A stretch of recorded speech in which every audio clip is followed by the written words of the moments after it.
Hello and welcome back to the Silmarillion Film Project podcast. I'm your co-host Dave Kale, and I'm joined as always by Corey Olson, the Tolkien professor. Sadly, no Trish Lambert today. She had another engagement, so I'm afraid you're just stuck with us. Exactly. So good morning, everybody. Yeah. So today's gonna be fun, right? Like we're outlining the season, and if you find yourself asking, isn't that what we've been doing for like the last 6 weeks? Well, see, so this again, sort of. But see, okay, so we're doing things differently this season, and I think it's better. It's much more complicated, but I think it's better. Because of course the way that we did it before was just to kind of march through episode by we made a vague stab at the outline at the beginning of the season, right? And then we followed that outline through episode by episode, and like a bunch of times where we were kind of stuck with it then, and as we were developing ideas and things, like it sometimes became hard to keep things in that shape or fit things into that shape. And anyway, in other seasons we had a sort of a harder outline based on the text. Here we have fewer main story moments, like where there's no kinslaying in this season, right? There's no darkening of Valinor in this season. There's not as much to sort of work with on a step-by-step narrative outline basis. Just a whole bunch of things that need to happen all over the place, and we need to sort of coordinate how that comes around. So I like the way that we've shifted it, where we've done a lot of we've already done the bulk of our talking through issues, right? Thinking, resolving problems, thinking through what our characters going to be doing, what are our main story ideas. We've done the majority, I think, of our digressions into let us think about the ramifications of this on dwarf culture or elf culture or whatever. But now with all of that material, we have to kind of shape it into place. And Nick, of course, is absolutely right. It is also true that this season is just more complicated than the others. We don't have a single story thread that we're following. We've got a bunch of different storylines with different characters in different places, and it is much more complex. So we're trying to address that complexity. So the goal now, right, is to sort of take all of this stuff that we've been talking about. We've been addressing all these different topics and thinking of all these really cool storylines, and I'm going to actually make them fit, right? See how we can map them into a 13-episode season, and then we'll go through those episodes one by one. Well, 2 by 2, really, because again, we've already worked through the major issues. So it's just will be a review of those couple episodes to make sure that we're sort of ironing out any issues that we see as we go through. Will be what happens next. No new issues will come up. Yeah, no, exactly. So, because we've done it. I mean, it's because, we're finished with that, with issues, so it should be fine. Yep. Anyway, so this is going to be great. We have some visual tools here to talk about, and still some questions and controversies and things to work through. So we're going to address all of that stuff. And yeah, exactly, Tony, doing of Beleriand and its realms as a narrative is naturally complicated. Yeah, we can't just wander our way around the map, kind of like Tolkien does in that chapter, right? Okay. So, but first, just a couple quick announcements. We have 2 events that are upcoming. One is coming up next month, Nadermoot. We just had Sunshine Moot last weekend. A week ago today, I was in Diagon Alley with my son, who was turning 11. So I took him to Diagon Alley, and he got chosen at Ollivanders, and it was awesome. We had a great day at Harry Potter World, and then on Saturday we went to Sunshine Moot, which was also awesome. Really great time down there in Central Florida. Glad for all the people who could come and join us there. We had a really fun day, and we're looking. What was his wand core? Dragon Heartstring. Yeah, it was oak and Dragon Heartstring was his wand. Yeah, I like it. Yeah. And how was Sunshine Moot? Sunshine Moot was really cool. We had a big day of almost sort of the theme of the whole day was just sort of open discussion. It was really, really neat. There were sort of fewer, this kind of always varies at different moots, right? In some, there's like a whole lot of presenters, sort of presenting kind of rapid fire, and you're like engaging with lots of different ideas over the course of the day. With some, there are fewer and more time for open discussion, and Sunshine Moot was like that. So we had almost all day long, we were like a series of different topics and things, and some people presenting stuff, and we just had this like open discussion, and we had a cool trivia competition, and even like my talk, I did a talk, an almost completely spontaneous talk, because it was on something I had just seen a couple days before in New York. The weekend before last, I was in New York City going to the Tolkien exhibit and at the Morgan Library and the symposium there and the New York Tolkien conference afterwards. And it was really cool, because I was really struck. Well, I was struck by a bunch of the items at the Tolkien exhibit, which is fantastic. But there was one which really kind of jumped out at me, and so that's what I did my talk on. It's this sort of facing page manuscript, where on the left-hand side he wrote a penciled version, a fair-copied pencil version of his early poem, The Shores of Faerie. And on the right-hand side is this sort of semi-abstract watercolor painting of like the trees and the sun and the moon and Taniquetil in the middle, and it's really, really cool little very carefully crafted watercolor piece on the one side and the poem on the other. And my basic argument is like that. To me, as soon as I looked at that, I'm like, that's Tolkien's creative process right there. Like that's Tolkien's world building and story making in process. Writing a poem on one side of the page, painting a picture on the other side of the page, and the way that those two, that poem and that painting sort of work together. Like it's clear that it is not just, neither one of them like is just an illustration of the other, right? They're both like sort of separate little visions that Tolkien has of this thing that he's trying to grasp. And it's really, anyway, so we spent, like at Sunshine Moot, we spent like at least 2 hours just having an open discussion about, going back and forth between the painting and the poem. It was super fun. Great time at Sunshine Moot. So next month, Nadermoot. We're going over to the Netherlands. This is our second European moot, which I'm so glad we get the opportunity to do that. So we're going to go to we're going to Leiden in the Netherlands, and we're going to meet up there on April 13th.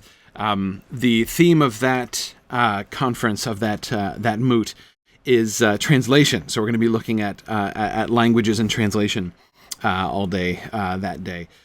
So that's going to be super fun. And then, of course, our big conference, Mythmoot 6 Dragons, will be at the end of June 27th through the 30th in Leesburg, Virginia.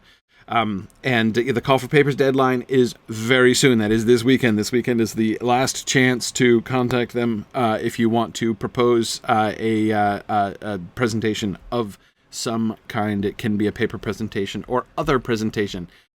So, Mythmoot is shaping up again to be an awesome conference this year. So that'll be pretty exciting. Anyway, it's Sunshine Moot sounded like a lot of fun. It was. I always like the open discussion better. Oh, absolutely. It's one of my pet peeves about conferences. Like from grad school years onward, I attended a lot of academic conferences, and one of my pet peeves was always, like, you sit around all day and you're listening to really interesting stuff, but you never get a chance to talk or do anything. Like, you're just like, you have to be passive, like sit and listen. Maybe you get like 5 minutes at the end where everybody, like a Q&A section to the whole room, the last 5 minutes at the end of a panel. I mean, it's really frustrating often, not to mention super tiring to just sit and listen all day long. So it's one of the things I've always tried to do at our moots, is to mix that up a little bit and be able to give people a chance to participate more. So anyway, yeah, awesome. It was definitely fun. So many thanks to the organizers of Sunshine Moot.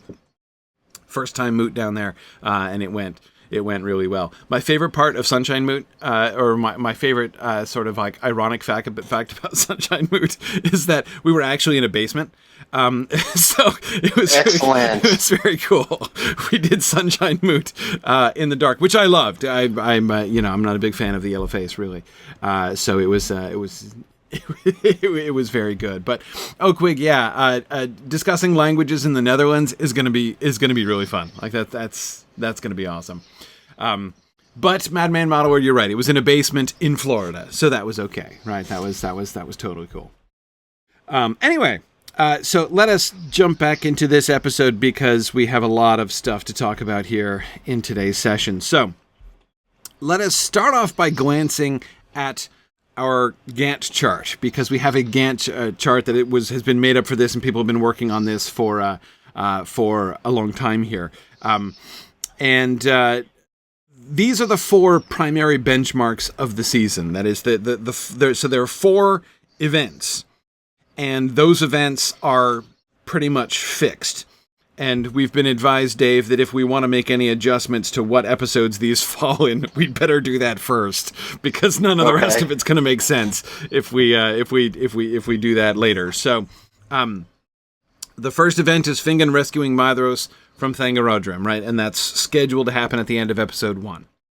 The second event is the Merith Adderthad, the Feast of Reuniting, which is scheduled for episode 5. The Dagor Aglareb, the Glorious Battle, which is scheduled for episode 8. And then Glaurung escaping in episode 13. One of the things that this shape, one of the sort of the obvious things right away, we obviously have much more time between the Dagor Aglareb and Glaurung escaping there than any other gap. Yep. If I were to recommend any changes here, and I know we're not obligated to, but if I were to recommend any changes here, that would be my concern. Are we doing the Dagor Aglareb too soon? I'm wondering, and I don't know, but anyway, I know that episode 8 has been a really important episode in our seasons past, right? That's been a big turning point episode in season 2. It was when after they arrived in Valinor, right? So we had the shift from the journey to now we're in Valinor and we're working towards the unrest of the Noldor. So that was a really big moment. It was in season 1. It was the destruction of the lamps. So it was the real turning point in Morgoth's career and in the relationship between Melkor, I should say, and the rest of the Valar. In season 3, it was the burning of the ships, right? So we had the arrival of the Feanorians in Middle-earth, and of course that moment of the burning of the ships, which, I've often argued, I think is in some ways even a more important turning point for Feanor, like the sort of the real obvious kind of point of no return, even more than the kinslaying, perhaps. Anyway, so I see episode 8 has been a big deal. And therefore, it's if there's anything, and I know we talked about this earlier on, if there's anything in this season that seems to function in that same way, it would be the Dagor Aglareb. We'll have to see how it works out, though. But I'm just thinking, okay, so we basically have 2 episodes in between the Merith Adderthad and the Dagor Aglareb, right? We've got 2 episodes in between, whereas we have, 4 episodes? 9, 10, 11, 12, 4 episodes in between the Dagor Aglareb and Glaurung escaping in episode 13. Is that enough? Are we going to... Do we want to not have that in the middle this year, but have that pushed back a little bit further? Well, we'll see. I'm not necessarily...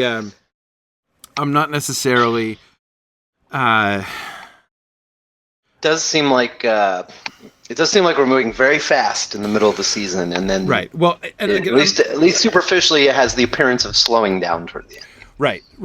Now, maybe we'll have more that we'll want to put in there, and that'll work really well. I just want to. So I'm not suggesting a change right now. I'm just kind of flagging that, like we might want to keep that in mind. To consider when we're thinking about the other stuff, whether it would make it easier if we, just kind of put in the back of our minds, could we make a positive change by making that shift? Because I think that would certainly be possible. But anyway, so we'll see how that goes. Let me put up the Gantt chart here. Okay, so here's the Gantt chart, which I think everybody who's on video can see. All right, so this is divided vertically into different, like, sort of portions and sections. Oh, hang on a second. I've collapsed the Noldor. We don't want to collapse the Noldor. There we are. Okay. I've just uncollapsed the Noldor in my vision here. All right, so we've got the Noldor and all the stuff that we talked about with the Noldor and those kind of mapped out. Now, one thing I need help from somebody. What's the color coding? I mean, I get the color coding of the, like, sections of the season, I think. But, like, why are some of these neon green? I don't understand that. And I'm just wondering if that looks like it means something. And I'm not quite sure what that means. Are those uncertain? Are those more questionable? Green is for questionably placed items. Okay, great. Right, okay, great. So those are like more tentative. Got it. All right. That's fine. So, and then I'm not going to go through in detail everything right now, but just to kind of skim through so you can see how this works, and we'll come back to it as we're discussing particular issues. Then we've got the Sindar stuff, right? All the stuff related to the Sindar here: Celeborn, Galadriel, Círdan, Thingol, right? Luthien stuff, okay. The dwarf stuff, which is a little patchy. Right, that's going to be an issue we're going to talk about later on. The villain materials, right? Morgoth away a big chunk of the time. That's useful to see. Okay. We've got some Glaurung stuff there. Okay, and then we've got building and making things. Interesting. Okay. Right, so because we got to build Vinyamar, and then we've got to turn around and build Gondolin, and then frame stuff, which we've not worked out. Right, got it. Okay, cool. So this is excellent initial work here to have this stuff all listed out, and we'll be referring to this as we talk about specific issues here today. So, okay. Good. All right. Let me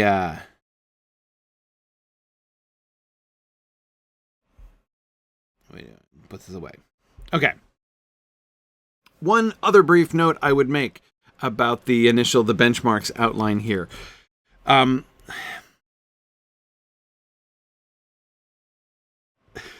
I know not everyone is going to like it when I say this. Don't get wedded to the dates. I think it'll be much easier, for the sake of our story, if we don't continually try to tie things to the dates in Tolkien's chronology. Because, remember, Tolkien did not make this into the kind of narrative. He never made this material into the kind of narrative that we're trying to do. And you know what happened to Tolkien when he did try to take things and make them into a narrative? He ended up shifting the chronology around a lot to make it all fit, right? That's like a big part of the revision process of The Lord of the Rings, is like rearranging chronologies in order to make everything fit. So to me, that's actually just a distraction. Right. I mean, it's good to know, like, we have the text, right? We're not changing the text. The text is there. But I don't want to get too distracted by the dates, because it's not, in many cases, I think, not crucial. Especially since, exactly, Ellen, as you say, it's not like we're going to be putting the dates on the screen, right? So since we're not going to be, like, using the dates, we shouldn't forget about it totally, right? We do need to keep in mind we need to make sure that we're aware of when we want time to be passing, but we're not always going to choose to have time pass in the same rates that, that Tolkien outlines in his chronologies. So, we need to be set. Now, you're right, Ellen. I absolutely agree. These 4 things have to come in this order, no question. So the basic sequence is super important. But it's just that I'm just thinking of, like, certainly in the way that we occupy the narrative, right? The way that we are going to be relaying the narrative. the date proportions, 40 years between the Merith Atherthad and the Dagor Aglareb, and 200 years between the Dagor Aglareb and Glaurung escaping. I don't think we need that needs to be something that we need to have a 5-to-1 ratio, right, between those two gaps. I don't think that we need to preserve that sense of a 5-to-1 ratio in passage of time. We can, but I don't think that we need to be bound by that. And that could, to me, that's just like another factor that I'm like, I've got enough to think about. I can't think about that too. Exactly, Tony. We acknowledge that time has passed in certain places, but the exact amount that has passed really is not super important. Yeah. One thing that always makes for really great, entertaining, epic drama TV is spending a lot of time belaboring the passage of time. Passage of time, yeah, exactly. Yep. That's what people really want to tune into. Agreed. Absolutely. Okay, all right, so let's move forward into the specific issues here. So we've got a number of things up for debate, and again, I want to be coming back to the Gantt chart and thinking about some of the details as we go through some of these things. Will the kinslaying be revealed to Thingol before or after the Dagor Aglareb? Great question. And I agree that looking back, I think the timeline on the Thingol kinslaying plot is one of the most uncertain of all of the things that we talked about, isn't it? To me, the crucial element, the reveal, the major plot arc that the reveal of the kinslaying affects most, I think this is going to be a true statement, is the Galadriel and Celeborn plot, right? That absolutely depends. I think it's crucial that she confesses her role to Celeborn, that Celeborn knows about the kinslaying before Thingol does, right? That we have to show him honoring her confidence, right? She is sharing it with him at a time when all the rest of the Noldor are they don't want to go there, right? And so she takes the step of telling him, and he takes the step of honoring her confidence and not telling Thingol or anybody else while it's still unknown. I think if that doesn't happen, if the kinslaying is already revealed, then a huge dynamic of the plot line that we had for them, for Galadriel and Celeborn, just gets completely wrecked. That's to me the biggest. I'm trying to think if there are other plot lines that absolutely depend on when the kinslaying is revealed, and I can't think of that exactly. And Ellen, I think that's a very good idea. I think, and I know that was suggested on the outlines and stuff too, that to have them announce their engagement. So their sort of mutual confidence happens before it's general knowledge. The announcement of their engagement and then their wedding happens after the general knowledge, so that it becomes especially for Celeborn, a countercultural movement towards reconciliation and forgiveness. Right? Celeborn will be, in that case, sort of marrying Galadriel, in Thingol's face, right? And I don't mean that he's doing it defiantly. I don't mean that that's the attitude, right? But Thingol's mad, and Celeborn is the one who's working in the other direction.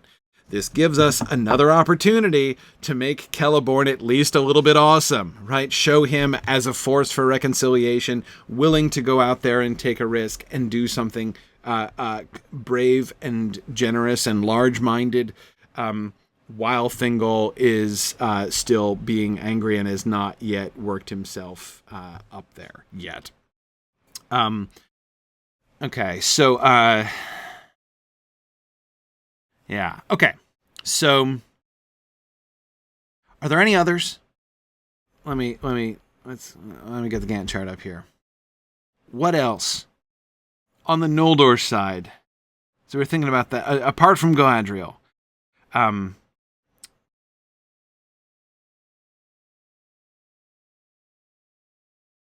Obviously, there are going to be impacts on the other storyline, but is there any other storyline like that which absolutely is predicated upon the secrecy or the revelation of the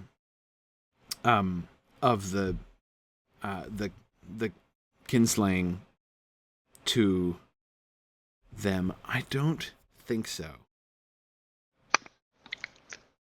I likewise don't see anything. Yeah, I don't think so. I mean, there's Gondolin, right? And Turgon in general. But Turgon in general is going to be, I mean, Turgon is like pretty ecumenical from the beginning, right? I mean, both Vinyamar and Gondolin are going to be Sindar, Noldor crossovers. So for him, for Turgon, right, it's more sort of general. Maybe stuff with Círdan? Yeah, now we don't have Círdan directly involved in too much other than like finding out the rumors, right? It's like just sort of doing his own thing, yeah. Yeah, well he's like his plot line is the plot line of the Discovery, right? Really. So when that timing comes. Nargothrond, so Finrod will need Thingol's help.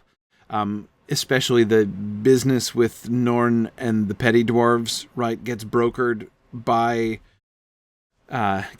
through Doriath, right, and their relationship with Norn and the dwarves. Okay, but Finrod is Finrod anyway, right? So even Thingol, when he first discovers it, like, he tells them to leave because he's mad, right? But that's more of a, like, leave before I say something. Alright. He says he's not going to ban them, right? I mean, he bans the language, but I'm not saying he excludes them from the language ban. But Thingol is not, it's not like he's going to discontinue diplomatic relations with Finrod at any point, right? He doesn't do that. I agree it'd be kind of nice if we could start Nargothrond before the revelation comes, but I don't think it's crucial in the same way as the Celeborn and Galadriel plot.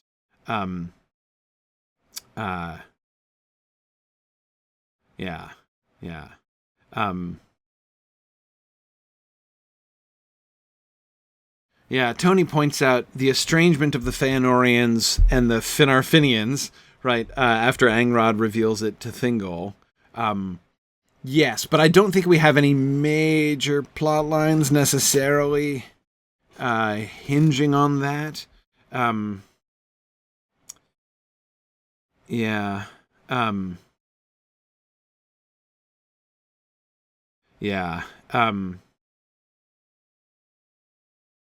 Well, Nick, I agree. Nick says it'd be weird if Thingol went out of his way to make Finrod his next door neighbor after the kinslaying reveal. Like, a little bit, but I mean, I think it's. I mean, obviously we'd have to address it, right? I mean, we wouldn't just like pretend it didn't happen. But I think it's possible. Again, like the Galadriel and Celeborn stuff, like that plot arc will not work in the way that we want it to if it does not happen. And we were talking about, so let's where's the, okay, Galadriel and Celeborn stuff. Okay. So we've got Galadriel, Celeborn sees Galadriel in episode 1, right? Because he and Círdan come and they make first contact with the Noldor. So yeah, so the first time Celeborn and Galadriel see each other across a crowded room, right? And we get a slow motion, scene there. I'm kidding. But anyway, right. So they meet in episode 1. Then we jump up to episode 5, because we were talking about them having their first real talk at the Merith Adderthad and having her come to Doriath after, right? Okay. So we have their conversation with them happening in episode 7, and then them getting engaged maybe episode 10, right? Episode 8 is where we have the Merith Adderthad. Okay. And then Thingol learning about it in that same episode, right, is what we're looking at there, yeah. And then the marriage, the wedding happening like episode 12. That seems to me to work. I think it depends. Did I misspeak? I meant episode 5, Ellen, with the Marathadothad, yeah. Yeah. Okay. Yeah, Nick, I agree. Doing the kinslaying after the Nargothrond project begins requires fewer conversations and scenes. You're right. Sold! Okay, we'll do that first. That's fine.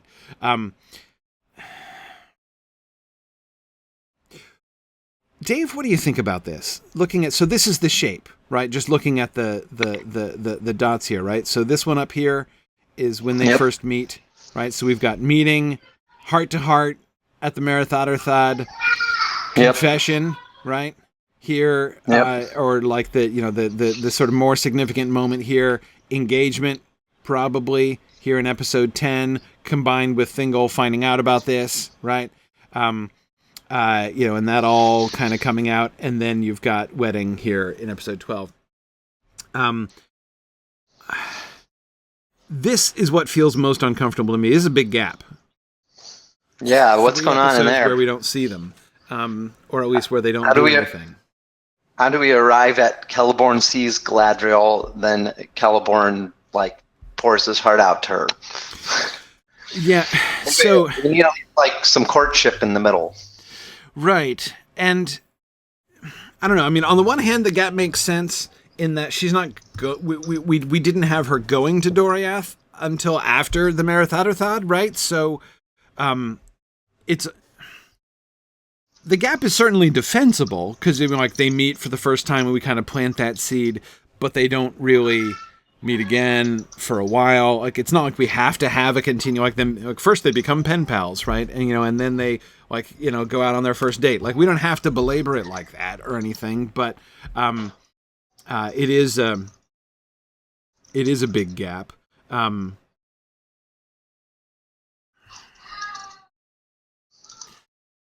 When is Galadriel meeting Melian? Do we have more of is there more Galadriel? Am I missing other Galadriel places? Let's see. I'm not seeing Galadriel to Doriath. Okay. Galadriel to Doriath. Galadriel to Doriath starts in episode 7. Okay, so we're gonna have. So we will have a. There's also a Galadriel speaks to Celeborn at feast. Right. Okay. Yeah. That's the Marathadothad meeting. Right. That's the. Okay. That's the same. That's the same thing, one. Yeah. I was hoping maybe that was in the middle. Nope. No, it's not. That's the same one. Okay. So we've got. So what I'm trying to do is I'm trying to put together. I'm just thinking of Galadriel's narrative alone. Right. So she meets Celeborn meets her, right, at the very beginning, but we don't make too much of that. So really, Galadriel's story is starting at episode 5. So if we think about, one way we could think about it is not to think about episodes 2 through 4 as just a big gap, really, but to think about Galadriel's arc doesn't really begin until episode 5. And episode 1 is just kind of a teaser, right? We sort of tease the meeting of the two of them, and then the story really begins in episode 5. That kind of works. Then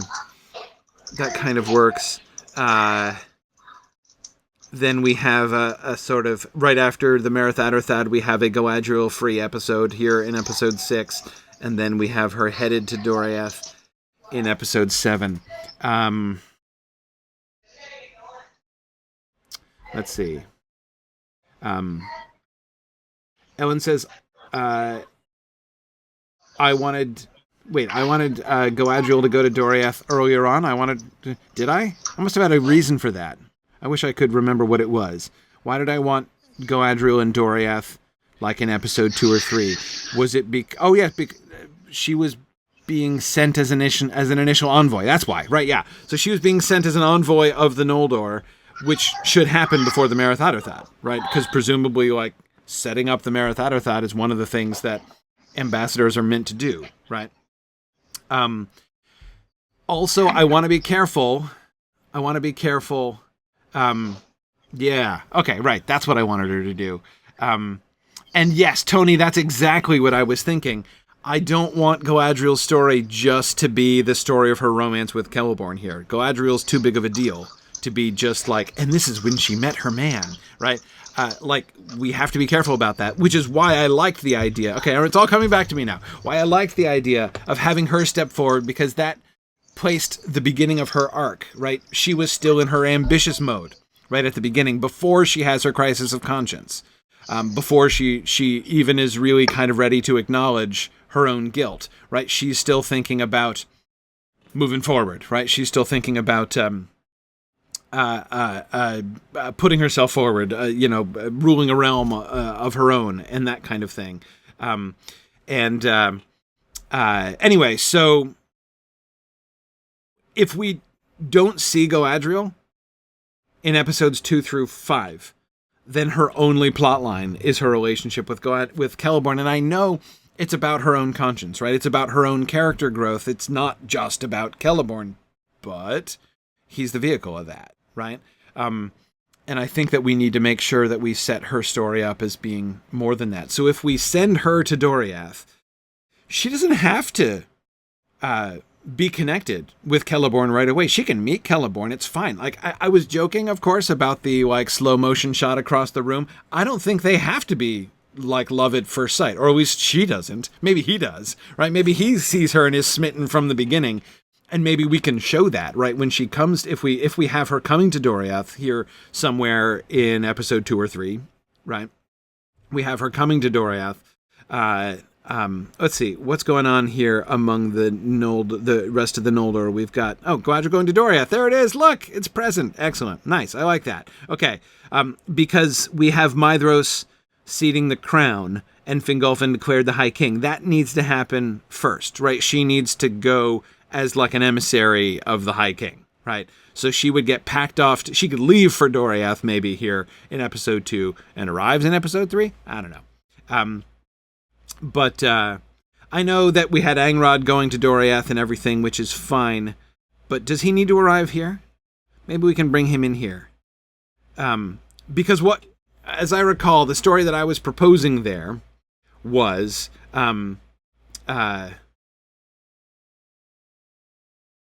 okay. The story that I was proposing there is that she is all gung-ho about being the ambassador, then she comes and she meets Melian, and that's when she has her crisis of conscience, right? When she looks into Melian's eyes, and Melian, they exchange a glance, and they gaze into each other's eyes, and then Galadriel's heart is tested by Melian, and she finds and sees her own weaknesses, right? That's kind of where she learns that trick, and then she has her crisis of conscience.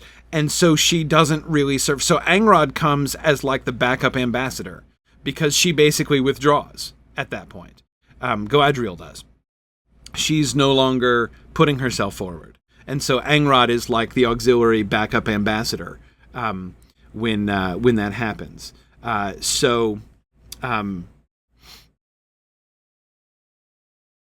Yeah. Okay, so Marie says we need to get Angrod there before the Noldor choose their realms, because he's getting permission from Thingol.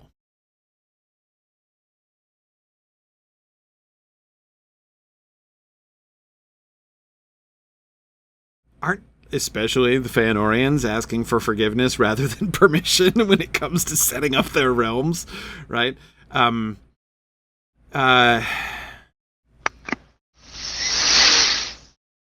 Definitely. He brings Thingol's permission.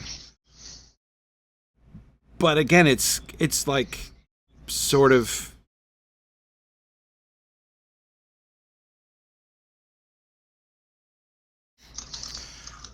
I don't see even Fingolfin waiting to set up his realm in Mithrim until he hears back from Thingol. It's not happening. How would that happen? Why would that happen? What's he going to do? Right? What's he going to do? Even Fingolfin, right? He wants to communicate with Thingol. He wants to work with Thingol, but does he recognize, does he acknowledge Thingol's rule, sovereignty over all of Beleriand. I don't think even Fingolfin thinks that way. So I think we got to be careful there. The Feanorians are openly scornful. They're the ones who are openly scornful of his permission, right? He does but give us, lands where his power does not extend. I think there are a couple ways that we can play this, right? And to me, the whole permission thing, right? The issue with the permission thing, it is like a litmus test of who's willing to collaborate, right? Who is where as far as the reconciliation and unification of the elves are concerned, right? It tells us something about the Feanorians. It tells us something about Fingolfin. It tells us something about Thingol, right? I think it tells us something bad about Thingol, right? If Thingol's well, you have to get my permission before you can, set up a leaguer around Angband, right? Okay, that to me, that's a bad sign. This is foreshadowing of what's going to be coming, right?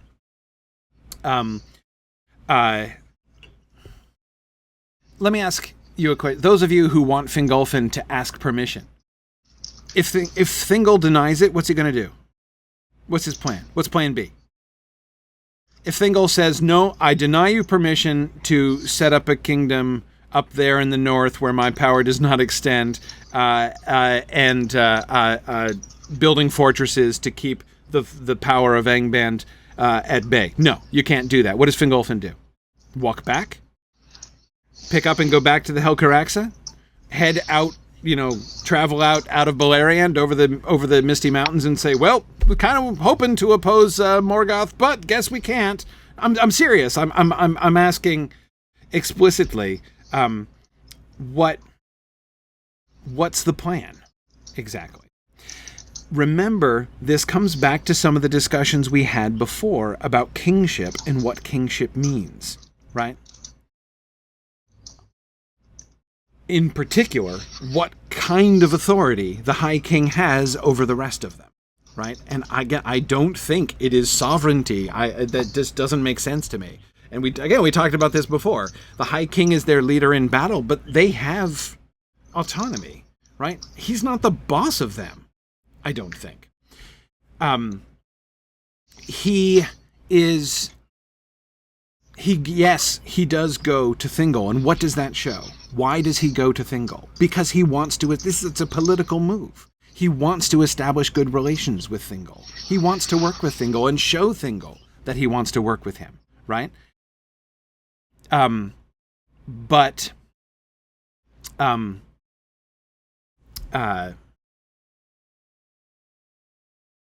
Yeah. Anyway,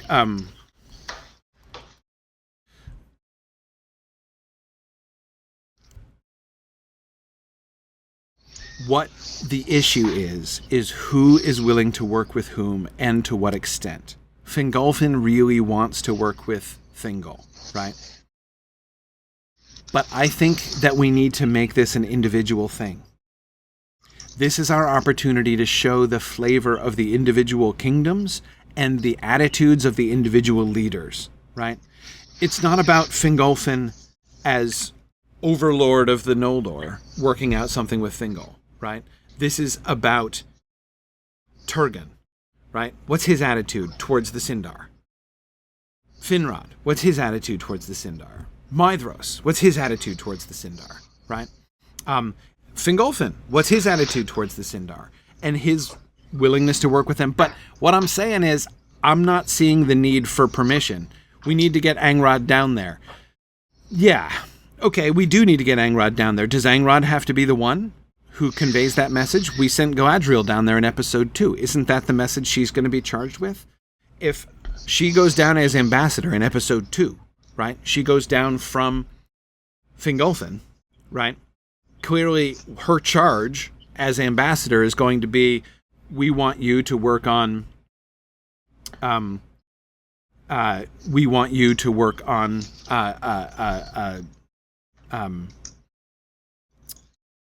relationship with the Sindar, right? We want you to convey the fact that we really want to work with them.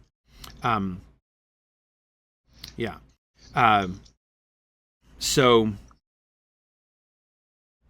yeah, Brian, you're right. The same principle applies when thinking about the ban on Quenya. It's not something Thingol can actually enforce. It's accepted as a way to foster good relations. Absolutely. And we need to show that, right? It's, Brian, the ban is another litmus test, right? It's how they act when they arrive and how they relate themselves to the Sindar as they're establishing their realms is an indicator of what their attitudes are, right? How they respond to the ban is another reflection of what their attitudes are, right? Absolutely. Yeah.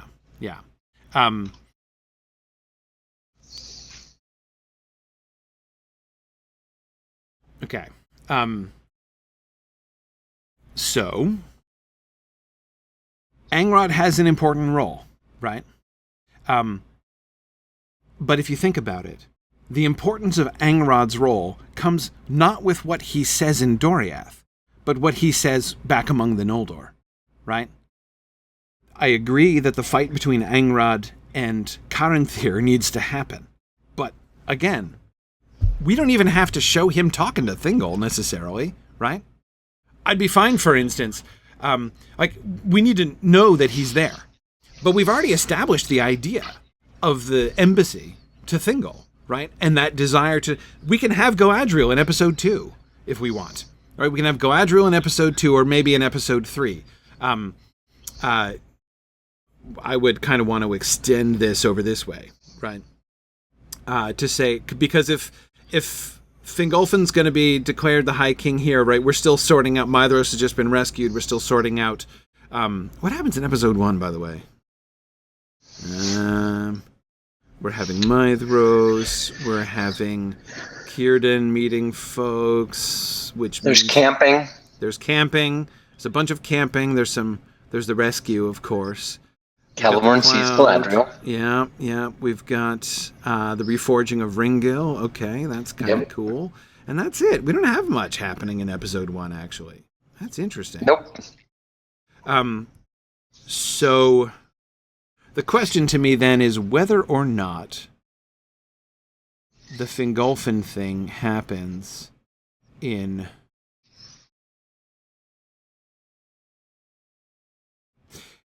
If episode 1... Well, we'll worry about that when we get to episode 1. Let me focus on Galadriel here.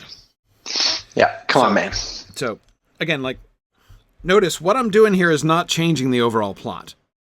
Okay, what I'm thinking about is what scenes are necessary. Nick, I'm thinking about your issues about scene economy, right? And Galadriel, things have to be settled a little bit, right? Things have to get shaken out among the Noldor before somebody goes to the Sindar to represent them, right? And try to build relationship with them. So Maedhros has to come back, Fingolfin has to be crowned High King, then Galadriel can leave for Doriath, right? So either in episode, depending on when the crowning happens, depending on when the leadership issue among the Noldor happens, do we get that by the end of episode 1? Do we get that in episode 2? Not quite sure, but as soon as it's done, so either at the end or the beginning of episode 2, we can send Galadriel off to Doriath. And then either in episode 3 or in episode 2, depending on when the other thing happens, she's in Doriath. And when she gets to Doriath, she delivers her message, right? She goes before Thingol and she's like, "Hi, I'm, from the Noldor. We're your friends and distant kinsmen, and we are here, and we'd like to be, we'd like to," and so she can do the whole thing, right? We would like to establish, our plan is to beleaguer, Angband, right? But we'd also like to, would you really mind if we settled out over here in Nevrast, right? If we did these other things, and so she delivers that message, right? She delivers that message. Then she sees Melian. And then she has her crisis moment, right? And we can see her later on being really shaken, right? So all we need then, so the message has been delivered. Angrod doesn't need to deliver that to Thingol. We don't need to show Angrod and Thingol doing it. What we do need to show is Angrod showing up. We could show a conversation between Angrod and Galadriel as a way to move Galadriel's story forward, right? So Angrod comes. And Angron's like, hey, yo, sis, haven't heard back from you, right? Came here with the embassy. How's it going? And she's like, yes, well, okay, here's the story, but I'm like having a crisis of conscience, so I don't want to talk about it right now. And he's like, oh, okay, so shall I then take the message back? And she's like, yeah, you go do that, right? Done. Right, done with Angrod. We only need one short scene with Angrod. Now we can bring Angrod back among the Noldor, and he's fine. Right, we continue on with his role in the story. So see, that's pretty easy, right? Exactly, Marie. The effect is to shift the screen time to Galadriel because she is a really important character development story, right? In this season, and I think that would work really well.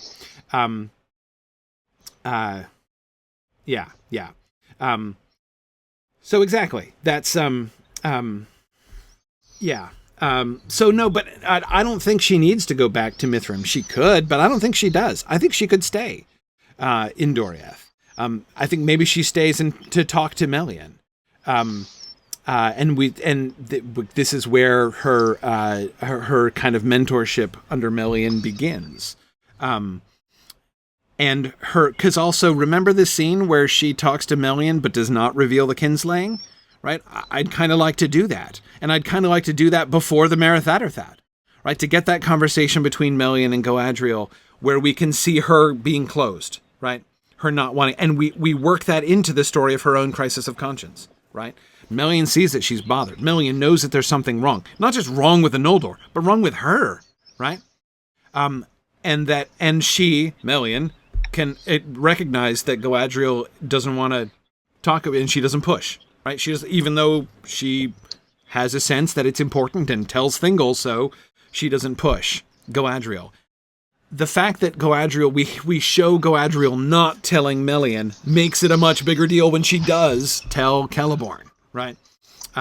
Which I think is really cool. I don't. Ellen, I'm not really sure what you're upset about. I don't understand why Galadriel going back to Mithrim is so important. What does she have to do there? What job does she have in Mithrim? Being out of sorts. Why can't we show her being out of sorts in Doriath? What does it change? I mean, I'm not even seeing any other reference to her here in the chart. I mean, I'm serious. I'm asking. I don't understand. What's the issue there with that? I'm fine with her meeting Celeborn before the Merith Atherthad, Ellen. It's not a love at first sight thing. He can be around. I kind of like the idea of like him noticing her, but she's not like immediately into him. I think it's important that it's I think that it's important that this is not just a dopey love story, right? That their relationship has more substance than that. So, like, it's fine for them to be acquainted. The important thing that happens at Merith Atherthad is they have their first serious conversation. It's the first time she really kind of takes notice of him, and the two of them really kind of connect for the first time. They can, I mean, I don't know. It's happened to me before. How many times have you known somebody for years and then connected with them for the first time, right? Especially since we're showing her being, preoccupied.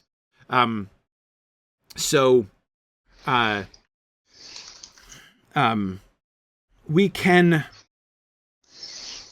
I mean, I'm open to the idea of moving her if we need to move her. I mean, if she has to be somewhere. But again, if she doesn't have a job there, I don't see why we need to move her. I really don't.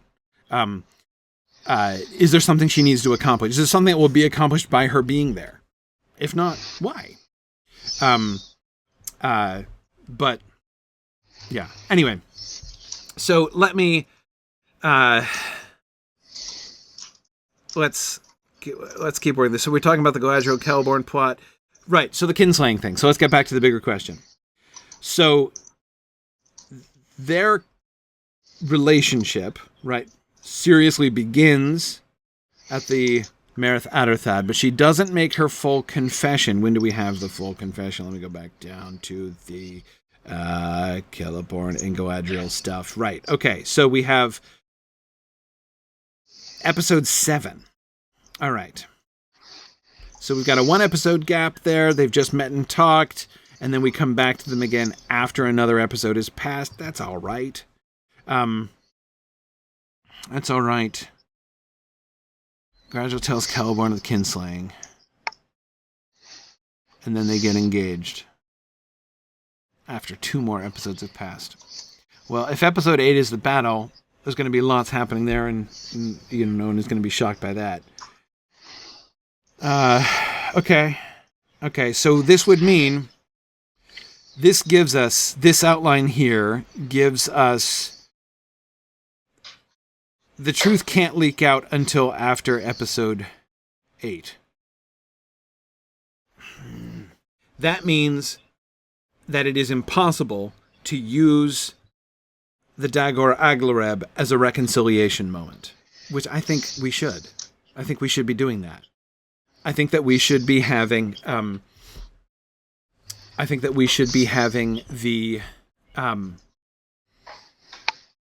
kinslaying reveal happen before the battle. If we're going to keep the battle in episode 8, then we're going to need to reveal it in 6 or 7. Círdan and Thingol are going to be doing their thing. The ban has to be, the ban of Quenya has to happen by episode 8 at the dead latest. Episode 6 would be better, so that we can have some reactions to the ban before we move on to the battle. Yeah.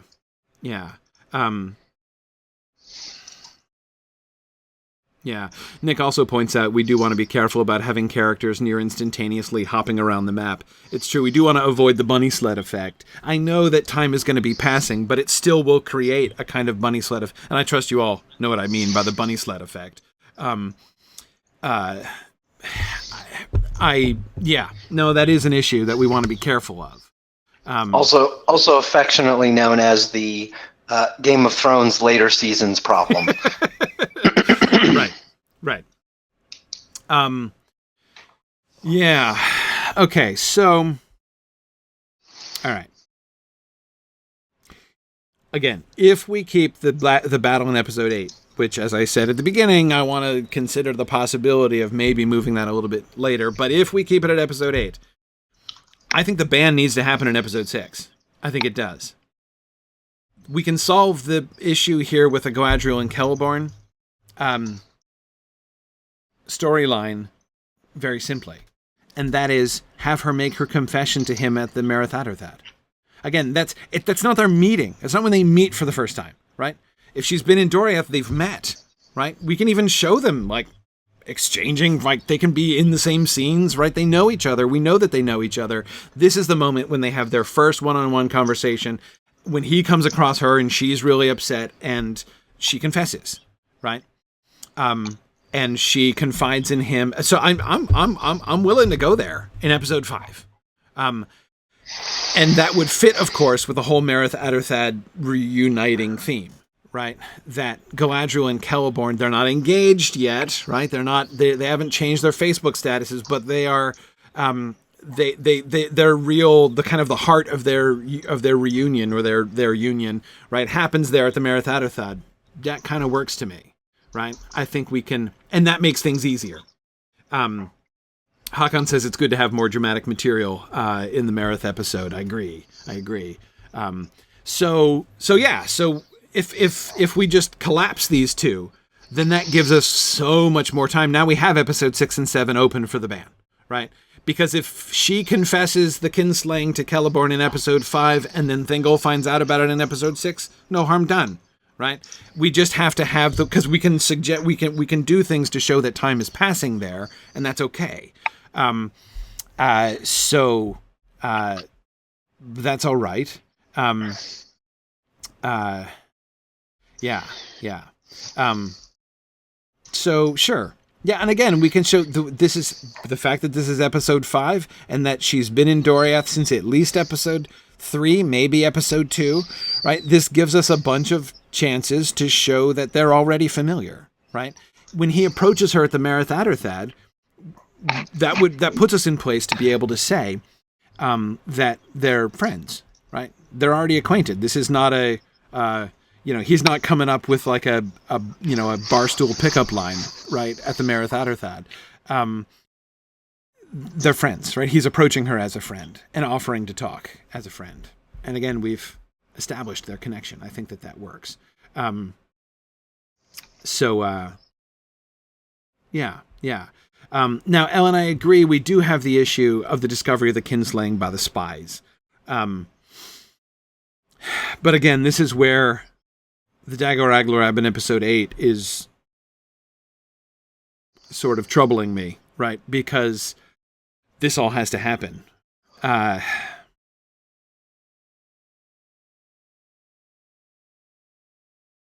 Because Sauron's discovery... Hang on, let's go down to Sauron here. Down to Sauron, bad guys. Okay. Sauron needs to start spreading rumors before Thingol knows about it, right?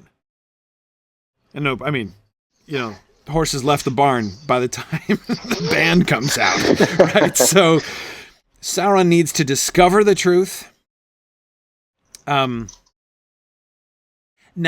to me, there's a really interesting kind of balance, right? Remember, we had Sauron and Thuringwethel there spying at the Merith Atherthad. We wanted them present at the Merith Atherthad. So it's kind of a fun, dramatic balance, I think. If at the Merith Atherthad, Galadriel is confessing the kinslaying to Celeborn, and Sauron is discovering it also, right, through his spy. Like he, maybe that's where he latches on to Enlil, I think, perhaps, right? And he decides to use Enlil.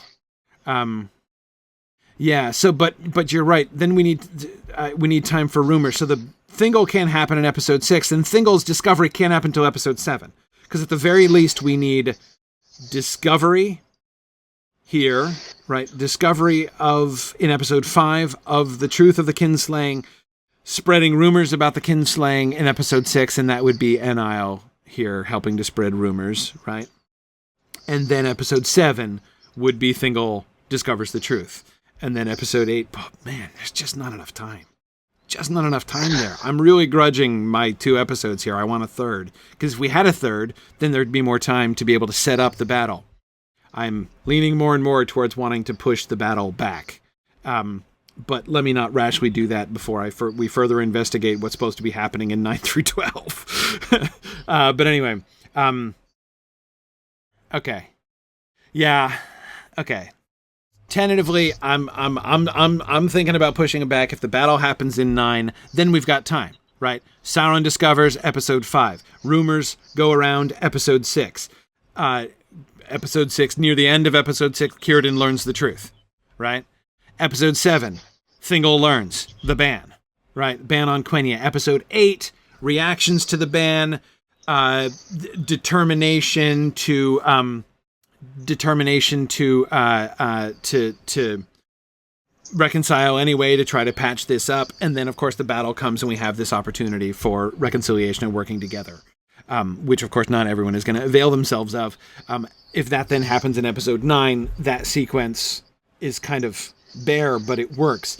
Haakon says it affects the dragon process. Well, we'll come back to the dragon process. The dragon process... I am unwilling. I agree that the dragon process is important. I am unwilling to. I think that this process is far more important than the dragon process. I would rather have. I'm not saying that I want this, but I'm saying I would rather. If I had to choose between having Glaurung being an ex nihilo reveal at the end of the season, and I understand the arguments against that, I would still choose that rather than choose losing the whole kinslaying discovery drama, right? I mean, that's central to the whole theme of the season. The discovery of Glaurung is a sideshow compared to that, right? So I think I agree with that. Yeah. Glaurung is not central. It's important to do this, and I'm okay doing a dragon process, but I am absolutely not okay subordinating the Noldor Sindor narrative to the dragon process. So definitely. Oh, and sorry, Ingvarha on the Twitch chat. So it's not Discord that we're using for this. Unlike Exploring the Lord of the Rings, we're using GoToWebinar. So if you go to mythgard.org, you can find the registration link for the webinar and join us right away. Mythgard.org on the Silm Film page should be the link for our GoToWebinar session, so you can join us down here. That's where I'm interacting. But I do see you guys up there. But yeah, where I'm interacting with people more is in the GoToWebinar session. Okay. Yeah, no, Hawk and I agree. It's not a one or the other issue. But what I'm saying is, again, if the moving of the battle compresses the dragon story, I'd rather compress the dragon story than compress the Noldor Sindar story. So, anyway, that's all. That's all. Okay, so, good. All right. So, yeah. All right. Let's go back to the other thing here. Hang on. Okay. Back to our issues for debate. Okay, will the Catch and Release project be ongoing into Season 5, or must all 4 named elves be made captive and escape if that is their fate in this season? Good question. Well, will there still be elves being captured as we move forward? Yeah, sure. I mean, eventually we're going to get Gwyndor, right, in the Turin story, so we know that that's going to be an ongoing thing on the one hand. I think we want to... The storylines that we talked about of people being introduced need to happen. I think all of those need to happen in this season. We want to show Anil, and I'm already forgetting her name. I'm blanking. Sorry. As usual on Friday morning. I'm terribly sleep deprived. The person who... The traitor? Eldolate. Thank you, Marie. Anil and Eldolate... Yeah, those happen here, right? I think all 4 of the ones that we were talking about happen here in this season. We can choose to make it happen later on, but I don't think we need to delay any of those. Well, Rog, if Rog is going to catch an escape, right, he's got to get to Gondolin right before the doors are closed. So that needs to happen. We could choose to reveal. We can choose to reveal the treachery of Anil in Season 5. That's okay. I don't see any horribly pressing... I mean, it needs to happen now, but I don't know any horribly pressing reason to put it now. I don't know any... At the same time, I don't know any particularly good reason to put it off either. Like, is he going to have more jobs as a spy later on? Are we going to want him as a spy? Ellen Roggs was going to be in Mithrin with Fingon until the Near-Ninth Arnoidiad, and then he was going to go back to to Gondolin. Okay, sure. Yeah, that's fine. As long as we have a means of getting him into Gondolin, he's got to be in Gondolin, right, in order to die magnificently in the fall. So that's fine. As long as that's his main job, right? Roggs' main job is to die awesomely in the fall of Gondolin, right? And as long as he's around to do that job, that's all good. Yeah. Okay. So,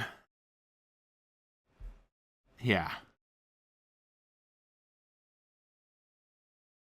Well, see, we do need some suspicion of people released from...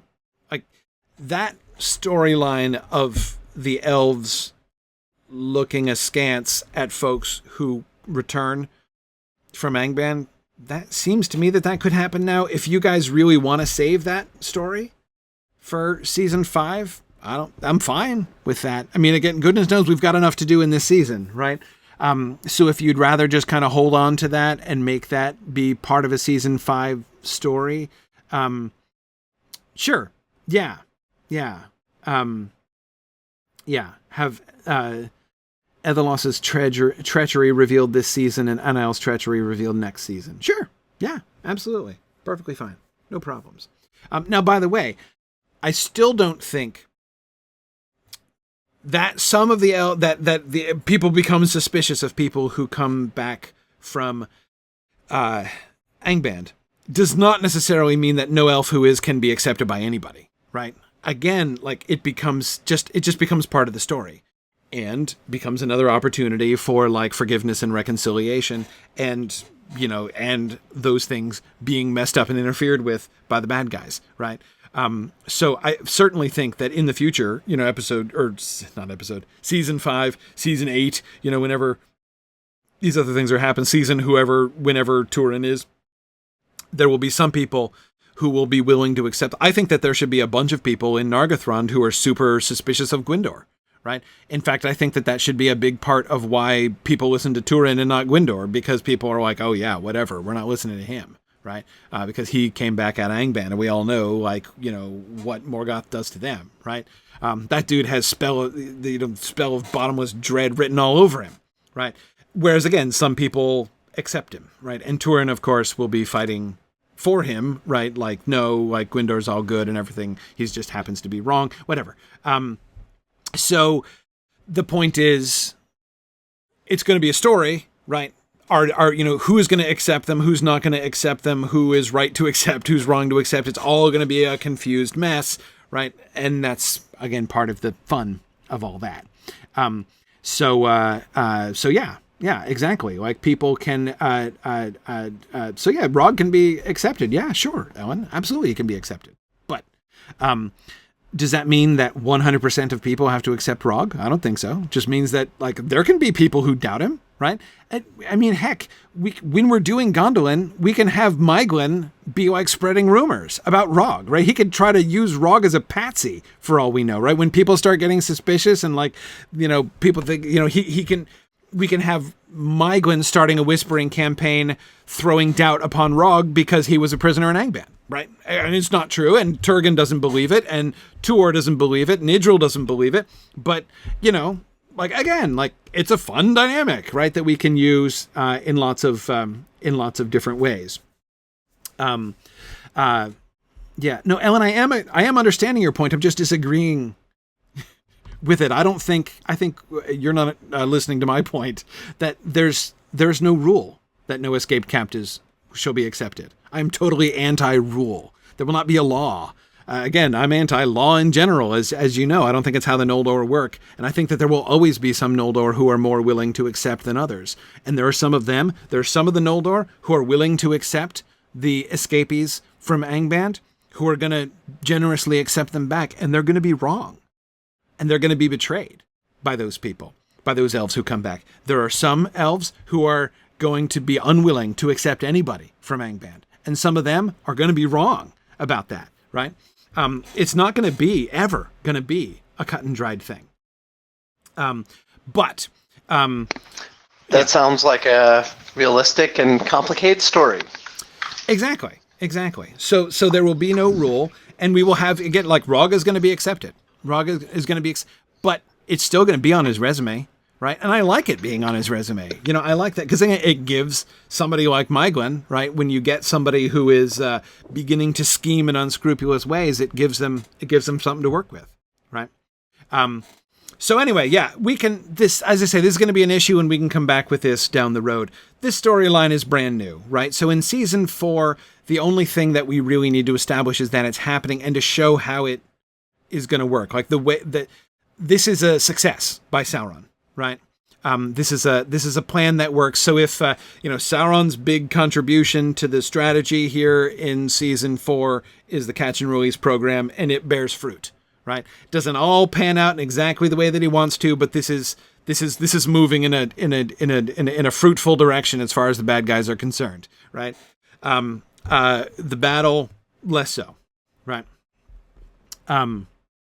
Okay. Yeah. So, yeah. I mean, that's the whole issue of how people respond to future people who that's totally a future season thing. We're going to build up to that. We're not even doing that. I mean, most of that stuff that I was just talking about, I'm looking down the road, right, at where this story is going to be going and how people are going to be responding. We don't have time in this season to deal with most of that stuff. Establishing that there are traitors, that this is, planting the seed of this story, of this issue, right, is what we're doing in this season. I don't think we plan to accomplish anything other than that. Okay. Yeah. So that's fine. All right. When do Turgon and Finrod experience Ulmo's dream? That is a wonderful, wonderful question. Can Finrod build Minas Tirith before Nargothrond so he has time to live there and make it his island. Whew. Okay. I need the chart again. I agree for Sauron-related reasons, right? We need to associate Finrod with Minas Tirith, so that when Sauron takes it over and then Finrod comes and dies there, that means something, right? I got to tell you, it's going to be hard to do too much of that, because we just don't have much time. I mean, in the best case scenario, as far as I can see, so quick thing, guys on the Twitch chat, I said we are not using Discord. Not using Discord for this broadcast. Doesn't happen. Stop looking. Go to mythgard.org, the Film page. There will be a GoToWebinar link. That's where we are. Okay, sorry. Just wanted to clarify because people are looking and confused. Honestly, I can't see how we can do more than, like, it seems like the maximum that we could give Finrod at Minas Tirith is like 1 or 2 episodes. Right?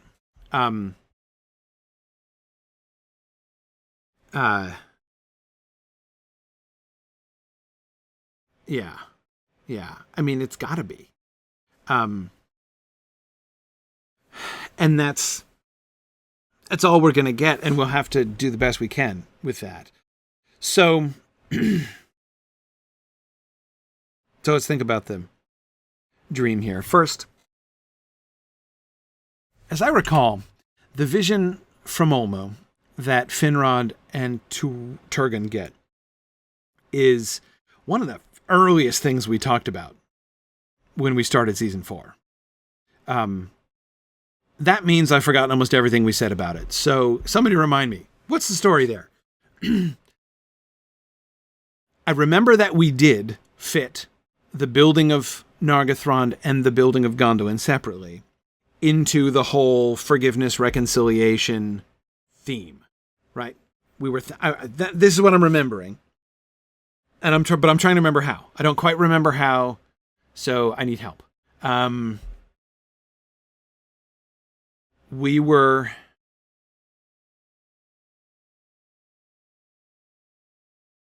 They were going in different ways. So the idea of Gondolin, that Turgon is imagining Gondolin as a sort of haven, right?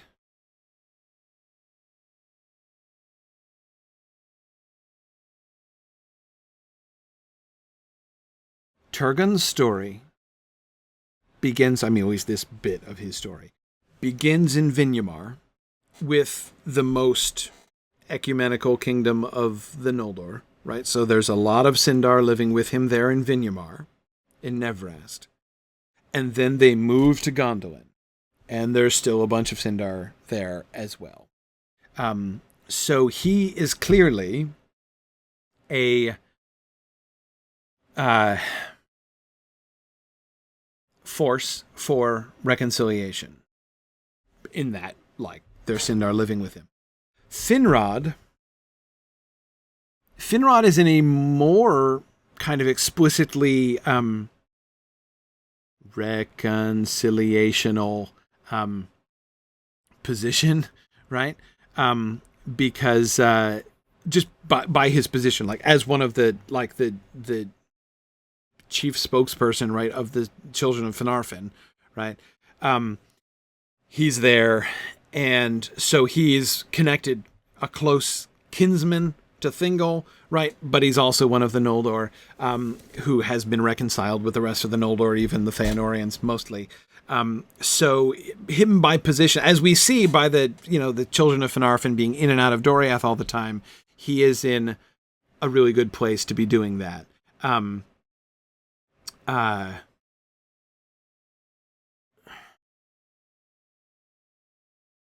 Turgon's embracing of the Sindar is therefore slightly different in quality. We can see a bunch of Sindar joining Finrod. We can see Thingol agreeing to work with Finrod as a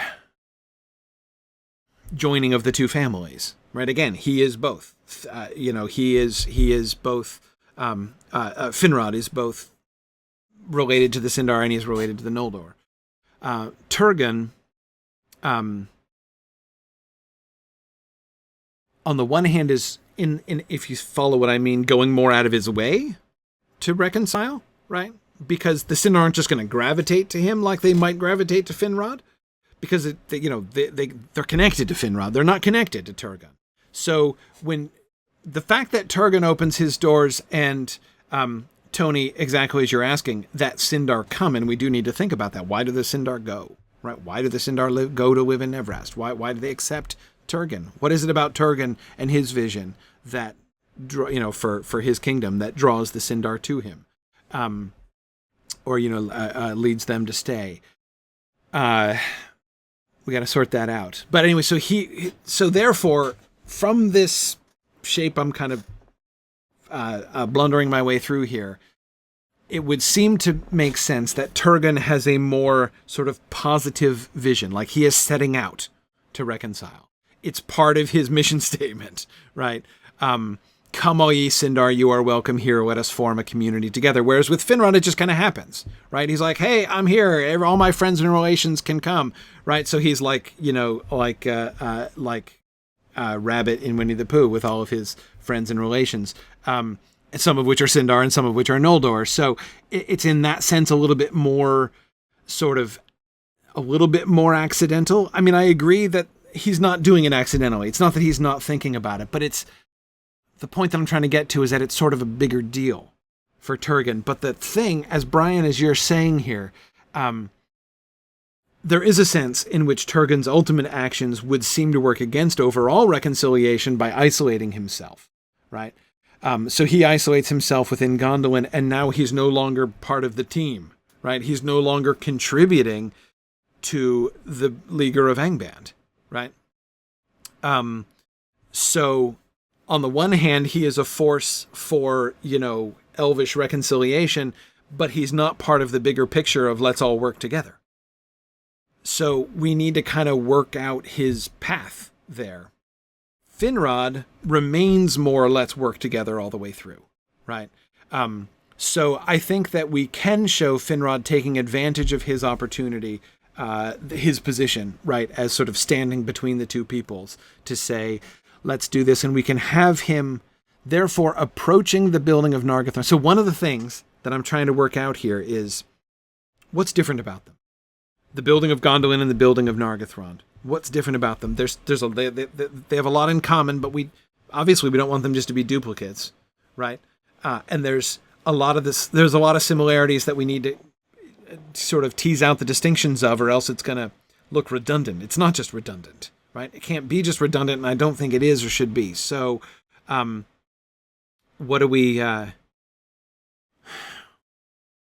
what's the main difference? The number one most visible is the isolationism of Gondolin, right? Nargothrond is secret, but it's not isolationist, right? He leaves. Finrod goes. Finrod is still about... Nargothrond is still a kingdom, right? The place, Nargothrond itself, is secret. And, so the exact location of Nargothrond, it's still a secret stronghold, but it's not a secret kingdom. Right? Folks know where Nargothrond. They know what part of Beleriand to go to if you're looking for Nargothrond. They don't know where the place is. Right? It's a secret stronghold, but his kingdom concept isn't secret. Right? Yeah, exactly. It's not isolated. So, yeah. So we make therefore Nargothrond a more public project. And the open collaboration, as we talked before, between Finrod and Thingol, active collaboration in which the dwarves get brought in as well, right? Leading to, unbeknownst to Finrod, the kicking out of the petty dwarves. Yeah, exactly, Nick. The citizens of Nevrast basically just disappear overnight and no one really knows where they went. Yes, exactly. So, therefore, can we tease out what is the difference in quality between Turgon's commitment to Turgon's vision for reconciliation and Finrod's vision for reconciliation? Finrod is more of an alliance maker, right? He's thinking in a more kind of geopolitical sense of the alliances and all the elves working together across Beleriand, and he's working for that, whereas Turgon is not working for that, right? Turgon is working for preservation, right?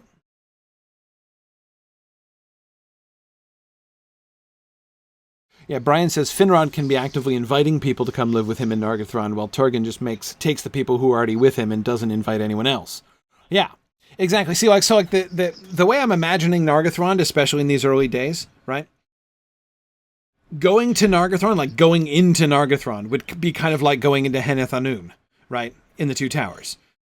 Like, if you're a stranger and coming, and we're not going to show you the way, once you're one of them and you like swear oaths, you probably have to swear some kind of oath or something, right? Or anyway, then you're allowed to know the way in, but most people don't know the way in, right? We can even have them blindfold, people be led blindfold to Nargothrond, right? As a way both to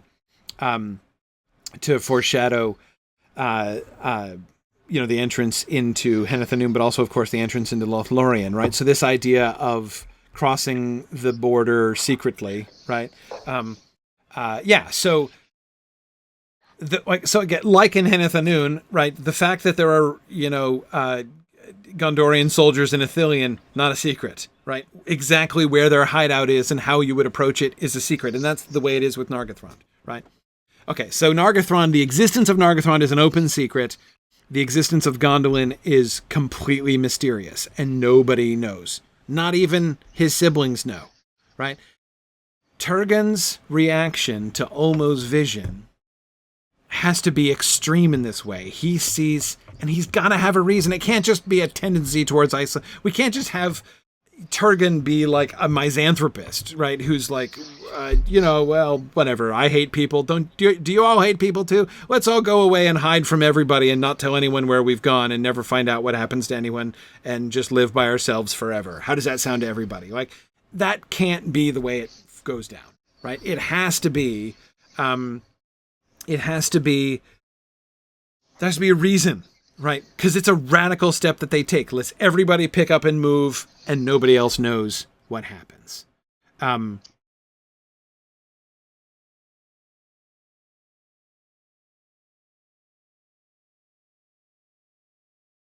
Yeah, and okay, Nick is right. Finrod doesn't require the allegiance of his citizens. Turgon does. Yeah, no, when I was thinking of swearing oaths, I only meant, like, before you get to actually know, like, who actually can know the way to Nargothrond, right? Who doesn't get blindfolded on the way in, was all. Yeah, Tony, I agree. Turgon, Tony, that's a wonderful analogy. I really love that analogy. Turgon sees Gondolin as something equivalent to Noah's Ark. That's a great analogy. I love that analogy. He's trying to preserve things, right? And so he's preserving everything. Like, bringing the Noldor and the Sindar together is kind of like taking two of each kind of animal right into the ark with him. Yeah. I like that, right? And then, yes, then later on, Ulmo is going to tell him to leave the boat, and he's not, and he's going to go down with the ship, right? Yeah, I think that, Tony, I think that's a really, really wonderful way to think about it. That's got to be, something like that has to be Turgon's vision, right? He knows Gondolin, this vision that was revealed to him by Ulmo. This is important because it is going to be the last stronghold. Like, this is going to be, if Karen Amroth, according to Aragorn, is the heart of elfendom on Earth, which is a debatable statement, I think. But anyway, I get why Aragorn thinks that. If that's the heart of elfendom on Earth, Turgon thinks of Gondolin as this is the preserved. Elfendom on Earth is being preserved here, right? If everything else falls into shadow, we have Gondolin so that the memory of Valinor will never die in Middle-earth. And so he makes the two trees, right? The faux trees, right, that he erects. Yeah. Ellen, that's a really great way to think about it. Finrod wants to protect and Turgon wants to preserve. Yeah, that works. both of them sort of see that, like, when they receive their visions, they both are receiving, this sort of injunction to create a strong place, a strong secret place. Finrod sees it as a strong and secret, through secrecy, strong through secrecy, right? But strong as part of the ring of things. It's an active part of the leaguer, right? Turgon sees it as an escape from that, right? Yeah. Okay, great. So in that way, both of them are. So now, hang on. So let's think about Turgon then in Nevrast. Turgon in Nevrast doesn't yet know. So remember, we were having Turgon have these. He was like this sort of semi-prophetic, sort of priestly kind of figure. Way back in Ahriman, right? We were putting Turgon in that mode. He was the one who was like having forebodings of the future, right? When he establishes Nevrast, he can have forebodings of the future, right? He starts opening himself to like actively recruiting Sindar, right? He more than any of the other non-Finarfin Noldor, he sees the importance of joining with the Sindar. But he doesn't quite know why yet, right? He just has a sense that he should be doing this, right? That this is really important. So he will be a strong voice for reconciliation, but his voice for reconciliation is non-pragmatic, right? Fingolfin and even Maedhros are like, we need to work together with the Sindar because, we need to maximize our forces against Morgoth up there, right? Our odds are best in survival and success if we all work together, right? So there are some people who are arguing for reconciliation, but it has that pragmatic edge to it, right? Especially pragmatic, I think, from Maedhros and the Feanorians who care at all. The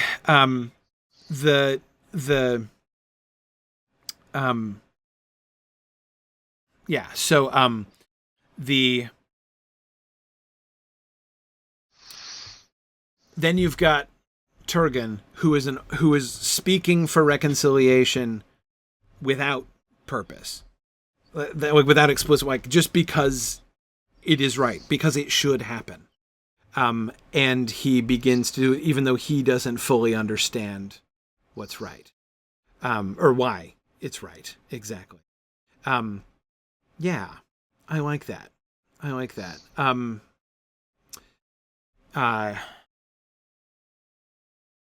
And sure, I'm willing to have a certain amount of tension between Turgon and the Feanorians, right? And have there be a little bit of irony of him being actively seeking reconciliation with the Sindar, but still being uncomfortable with the Feanorians. Sure. Yeah. I agree, Ellen, there are definitely shades here, right? But I think I would put, here's my, all right, Ellen, this is going to be super clumsy.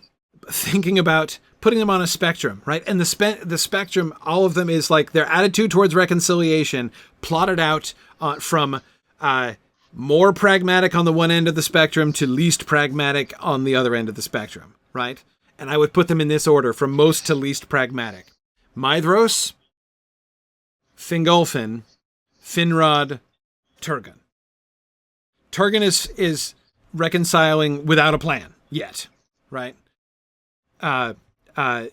Finrod is reconciling because he really wants to, because these are all his people and he wants them to get together, but he also sees himself as part of the big picture and them joining together as part of the big picture, right? So there's more pragmatism there than with Turgon. Fingolfin is even more pragmatic because he's less personally invested than Finrod, right?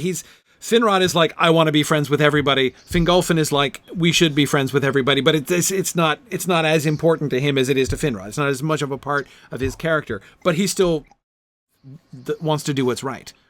And he still wants to reconcile, and he still has some guilt about the kinslaying, which he still would like to work through as well. But again, he's still more pragmatic. At the end of the day, he's also the High King, and he also is even more keenly aware than Finrod is of the importance of, he's in Mithrim, right? So he's looking out at Angband all the time. And then you've got Maedhros on the other end. They're maximally pragmatic. Yeah. Okay. Yeah. Now, Nick, I'm not saying that Turgon is like totally by saying that, I'm not trying to say that Turgon is wildly impractical, right?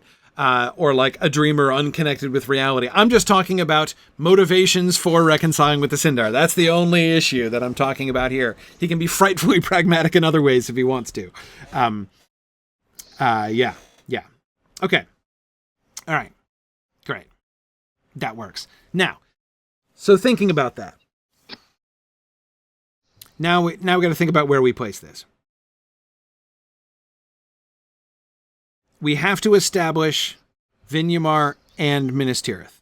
Their first places are important because those obviously cannot be cut because we're going to need both of them later, and it's really important to establish both of them here. Vinyamar, super important because the whole Tuor story is going to be nonsense if we don't clearly establish Vinyamar, and Minas Tirith is less important than Vinyamar, but still important. We do still need to establish that.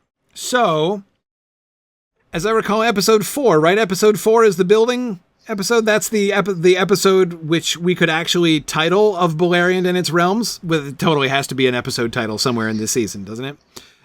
Absolutely. Yes. Okay, I was right. It is episode 4. So we've got the establishment of Vinyamar, the establishment of Minas Tirith, probably, right? Yes. The rebuilding of the Havens. Right, so we have one episode which is just from beginning to end, one long set of building construction montages. That's great, right? Don't you think that's great, Dave? Right? Yes. We just go back and forth from site to site, right? Looking at the building of buildings. Awesome. Can we also have like steering committee meetings? Oh man, yes, high drama of the construction steering committee meetings. Absolutely. Yeah. It'd be like watching the city council proceedings on the local access TV network. Absolutely. What could be better? Yeah. Okay. I mean, I obviously I know other things happen in this episode. Nan Elmoth, right? Okay, right. We do the flashback to Aol and Nan Elmoth. Sure. Yeah. Why not? Okay. Galadriel and Doriath. Yeah, can we interrupt this for an interlude of Galadriel talking to Melian here? You're right. Yeah. And so we also had in episode 4, as no, it wasn't in episode 4. Drat. It doesn't start. The drama doesn't start until episode 6, as far as the Noldor and Sindar are concerned. Rumors and such don't start till episode 6. So, all right. Well, anyway, okay. Yeah, exactly. Both Nick and Tony said it's Elvish C-SPAN is what we get in episode 4. Yeah.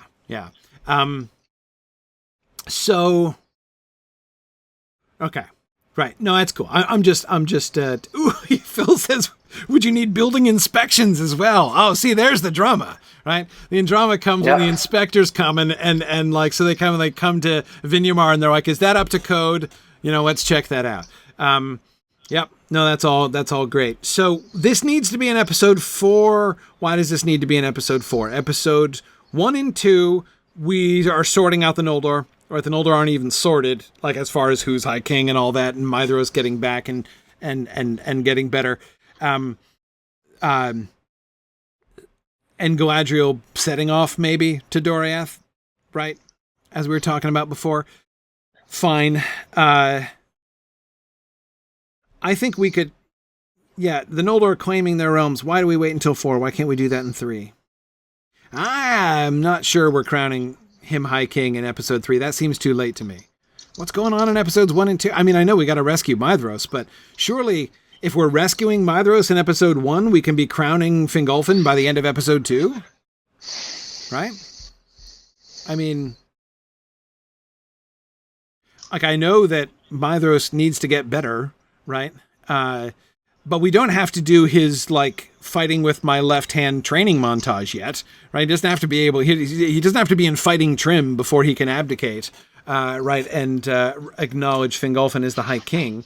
And time can pass between episodes 1 and 2, right? If he's like carried by Fingon back into camp at the, in episode 1, he can be better in episode 2, right? Why not? Like, time can pass in between. So I'm not seeing why we would postpone the Fingolfin as High King until episode 3. Exactly. So, yeah, I think we could do that. Yeah. Again, because time can pass. It's all good. So All that means is we have to make some effort to show time passing between episode 1 and 2. No problem.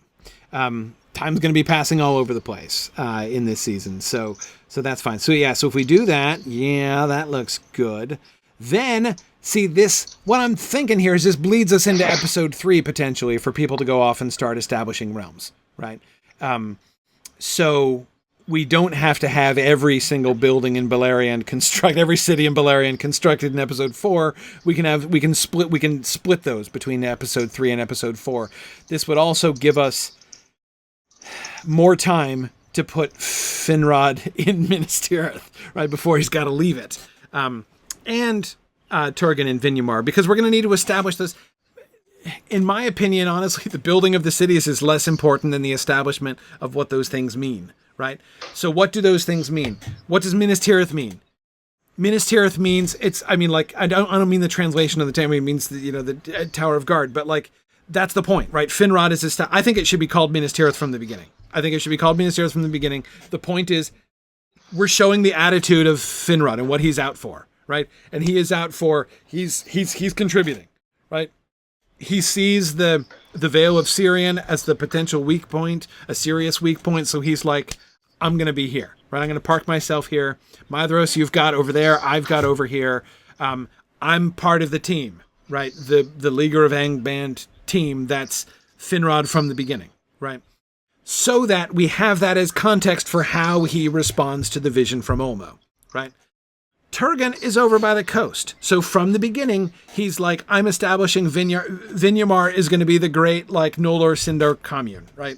Come join with me, my brothers and sisters, and we will get together and live the peaceful life, and we will reconcile and live by the sea and look back towards Valinor, right? Because it's we're at the sea and we're going to be looking, we should have towers and we should be actually physically looking out towards Valinor. Remembering the time that was and restoring the peace of old, which has been shattered through a series of unfortunate events, right? Even here on Middle-earth, in the midst of trouble, Vinyamar will be a city of peace, right? And come ye all be welcome. And the Sindar who are like, hey, I'm into that. That sounds cool. I want to live in the peace, love commune on the sea. Great. Then, of course, this contextualize his reaction to the vision, right? When he sees, no, okay, great. Gondolin, let's make it secret. Let's tuck it away. Let's cut off contact with everybody else and make this like the Elvish Noah's Ark, the geographical Elvish Noah's Ark. I love that. I think that sounds great. And yes, Nick, I agree. Neverast's position as a port should also be attractive to the Falathrim refugees. Absolutely. So a lot of the Sindar a lot of the Falathrim end up living with him too, and then get locked up inside the mountains, which should make them very happy.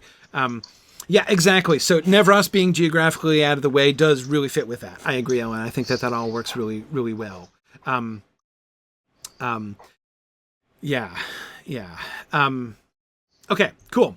So that can happen in episode 3 and 4. So we're establishing both their characters and the attitude with which they build. So like the building of Vinyamar and Minas Tirith is more about they're explaining their attitudes, right? And showing what they're doing and why they're doing it and what their whole outlook is. Then they have the vision and lock themselves away later on. So now when does the vision happen? Vision happen after the battle? Yes. The vision happens after the battle. So the battle happens and it's clear. So on the one hand, because again, we have the two different directions that on the one hand, the battle can lead you to being overconfident. Like, hey, look, we've got this Leaguer thing, right? We have this nailed. We totally destroyed them. We have successfully put Angband in Leaguer. We're great, right? Is on the one hand. On the other hand, people will be taking warning from it and being like, okay, so that was not great. We won, but it could have been bad, right? And it might be worse in the future. So maybe we need to think about plan B, and boom, Olmo's vision, right? So it's all good. So that the vision from Olmo comes after episode 8 would make sense. So is that where we have this? Where's the Olmo vision? Is that somewhere here? Olmo's dreams come to Finrod and Turgon. Okay. Ooh, episode 6. Well, we could do that. We could have the vision come earlier and the buildings start afterwards. But this is the super tight, we need to be doing lots of Sindar, Noldor tension, rumor building, Thingol making his ban, all kind of stuff happening there. There's so much there to do. I think we should put them after the battle. I think they should be the episode after the battle, as everyone is trying to process. Like we have like the aftermath episode, right? So the battle has just happened. And now in the next episode, we've got a bunch of different people just like processing what happened in different ways, right? And Ulmo's visions breaking into the middle of that, I think would work really well. So yeah, exactly, Maria, I'm kind of thinking that too, if we're kind of penciling a move of the battle into episode 9, as I was hoping for, in order to give the ban and the rumors and the spies and everything more of an opportunity to do their thing in episode 6 through 8, then it would be episode 10. So if the visions from Ulmo come in episode 10, we still have 3 episodes in which we can be revealing Gondolin and Nargothrond. That would mean, so if the vision from Ulmo doesn't happen, so the big problem is this comes back to the Nargothrond construction issue that you guys were working on before. We can't have Nargothrond built before the reveal of the kinslaying, because we had the reveal of the kinslaying, Thingol learning about it happening no later than episode 7. So if Nargothrond is going to get built, not just conceived of, not just the vision happen, but if Nargothrond is going to be constructed before Thingol finds out about the kinslaying, then it's got to happen way early. We're not going to have time for Minas Tirith. I mean, it's going to have to be at the time of the Merith Atherthad that Nargothrond is a building, right? And I don't think that can work. I don't think that can work. I think we have to make it afterwards, which means, so Nick, I'm afraid your desire to preserve economy is being blown out the window. Post-ban, so thinking about Thingol's arc, right? If episode 7 is when Thingol blows his top, right, and bans Quenya, there will be 2 events that happen afterwards, which challenge his perspective, right? Which challenge him to like be okay with this, right? Or move towards reconciliation despite what he has learned. One of those is going to be Galadriel and Celeborn, right? Their engagement and subsequent wedding.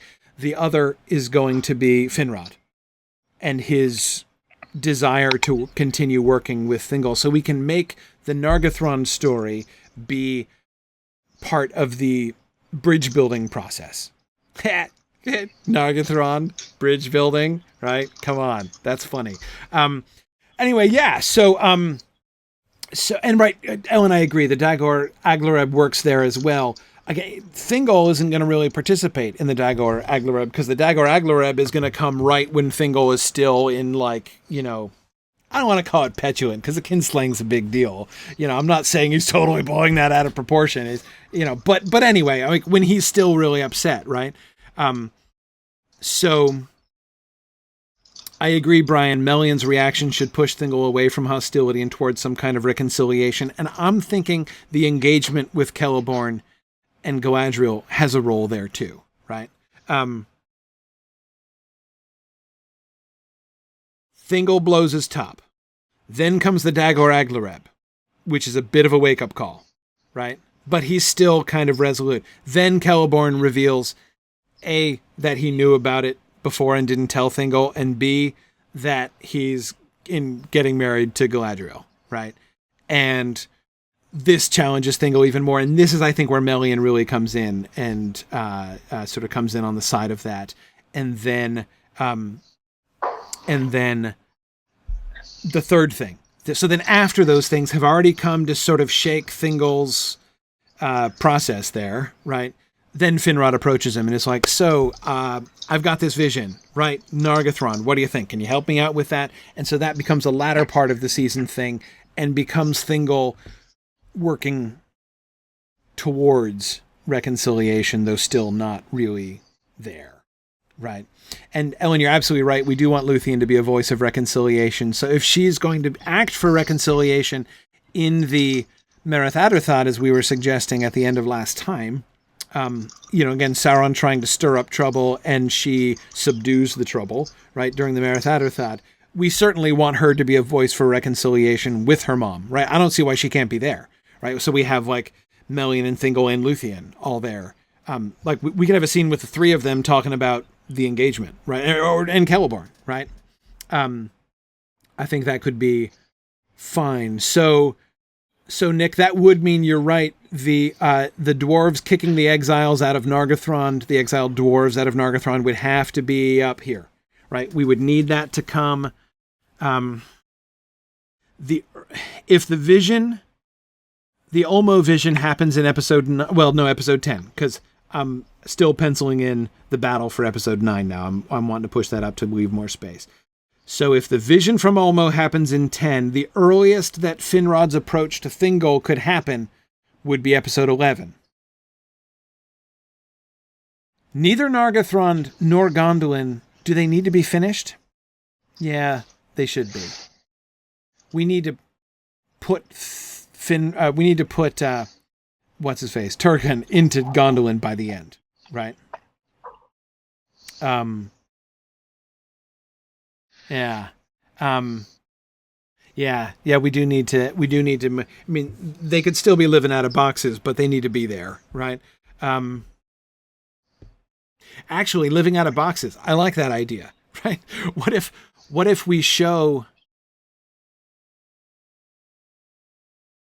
what if we save the full reveal of Gondolin, the full visual reveal of the city of Gondolin until season 5?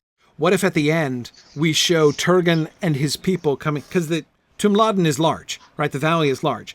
We show them like camping in the valley and building the city, right? So they're there. And so he brings them into the valley and he closes off the entrance, right? And now they're going to go about building their little elvish utopia in the middle of the valley, right? So that we don't have that. Anyway, I'm not insisting on that or anything. Just brainstorming, right? How we can have this, how we can squeeze this into the end of the season without having Gondolin appear like a pop-up book, right? Like between 2 episodes. Because again, we need to get them there, but we don't need to have it. I mean, in a way, actually, remember one of the larger issues that we had between season 4 and 5 was Aredhel, right? We needed to get Aredhel sick of Gondolin by season 5 and fairly early in season 5 so she can get out and marry Eol under sketchy circumstances. And we didn't want it to make it look like she was just bored instantaneously, right? So that's exactly what I'm thinking, Ellen. If we send her to Gondolin and have Gondolin not fully done, right? By the time then if we only have, the surveyors at work there on top of the little hill in the middle of on top of the rock upon which Gondolin is going to be constructed, which is in the middle of the valley, right? If in episode 13, right, we show Turgon out there with the surveying crew, right, looking about laying the foundations for Gondolin on that rock, then when at the beginning of season 5, we come to Gondolin and the thing is fully built, we've established that a great deal of time has passed, right? So that's what I'm thinking. That's what I'm thinking. So yeah, I like that as a possible solution to this. Nick is getting worried that we're overpacking the end. Okay, well, let's look at the end. Of course. Let's look at the end. Let's just scan the end, shall we? What's happening at the end? What's this? This is Galadriel and Doriath. That's fine. Not much happening there. Or being engaged and stuff, so that's fine. This is Fingolfin accepting the ban. Sure. Well, that's not so action-packed. That doesn't take too much time. All right, we've got Glaurung. We've got Glaurung breaking out. Of course, that's the finale, sure. So we've got the fight against Glaurung there. Yep. Great. Got it. Okay, what's this tentative thing? Rog. Sure. Okay. Rog escapes and returns to Hithlum. All right, yep, that can happen sometime in there. Again, that's not like a full episode story or anything. We can have that happen in 11 or 12. Sure. What's this?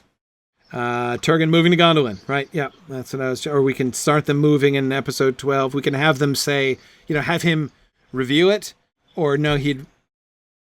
Yeah. reveal it to the people, and then we show them there in the last episode. Yeah, I think. Okay. Arthel's farewell visit to the east. Okay, but again, not a lot of, like, we just have to show her there, right? We wanted to show her hanging out with the Feanorians to establish that they're friends, right? So we need to have her there. Remember that scene we were going to do in Himmling, right? And it was going to, Telkar was going to be there, and we're going to get the dragon helm, right? Arthel can be there too. Yeah, sure. Yeah, the visit with Ignor and Fingon, that's it. And the acquiring of Narsil, right? It was Narsil, not the dragon helm, maybe. Whatever. Yeah, right. Okay, Narsil. Sure, exactly.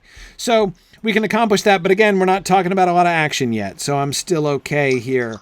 With the Sindar, the only thing we've got here in these later episodes is to Nargothrond. Yeah, sure. Okay. Right. Folks, moving in. Got it. What's down here? Thingol learns Celeborn concealed the kinslaying. Right, yeah. So we've got and then the wedding has to be as we get towards the climax. So yeah, episode 12, I'm totally fine. Their wedding, episode 12, that sounds perfect. And then what's this? There, that is, Celeborn's sister, the Green Elf. Yeah, okay, we need Celeborn talking with her. Okay, all right. So, Nick, one of the things I'm noticing here, we're seeing a lot of, like, conversations needing to happen, right? And people needing to be in particular places, but we're not necessarily looking at adding, like, big events, like, this needs a full episode kind of events, you know? And then, okay, wait, the dwarves, right. So, yes, we were backloading most of the dwarf stuff, especially all the petty dwarf stuff. All the petty dwarf stuff would then have to fall into episode 10 through 12, basically. Probably episode 10 to episode 11. If 10 is the vision is happening, by episode 11, the dwarves have to be doing their thing, right? Yeah. Yeah. Yeah. So actually, that's that whole sequence. The petty dwarf scene could be episode 11.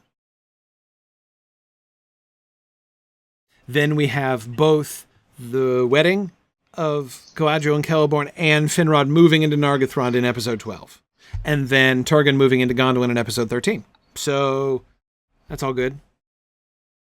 We'd have Turgon scouting Gondolin. Turgon would discover Gondolin early, right? Episode 10. So Dream, episode 9. So with the Turgon arc would go, or this part of it anyway, would go the Dream in episode 9, discovers Gondolin in episode 10, and then we see like the people moving there in episode 13. Could be 12 if we wanted it to.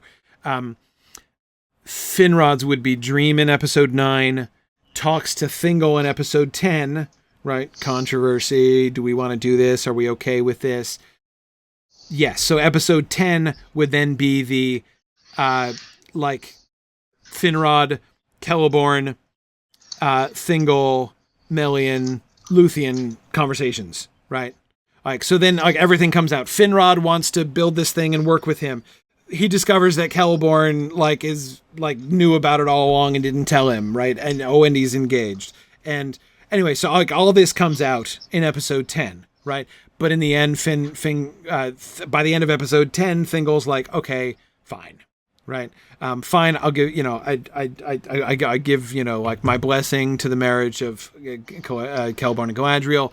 I give permission to let's help Finrod do his thing, right? And so then, like Mablung is like, hey, yeah, I'll talk to Norn, right? We'll see what we can work out. I think he mentioned something, right? So, so then episode 11 would then be talking to Norn and doing the dwarf thing, and then episode 12 moving in. Oh, shoot. You're right, Marie. Sorry, I'm making a mistake. 9 is the battle. See, I'm still being distracted. 9 is the battle. So 10 is the dream. Again, so Turgon again, 10 is the dream, 11 is the scouting, and then 12 or 13 is the moving into the valley.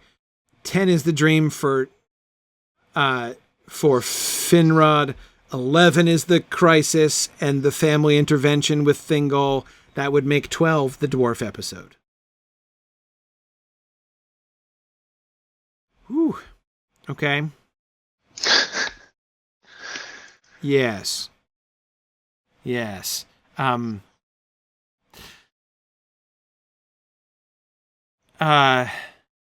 Nick. So hang on, Nick. I'm not understanding. How does this? How does putting the dwarf stuff at the end here not make it a part of the forgiveness theme? How does that end? I mean, I agree.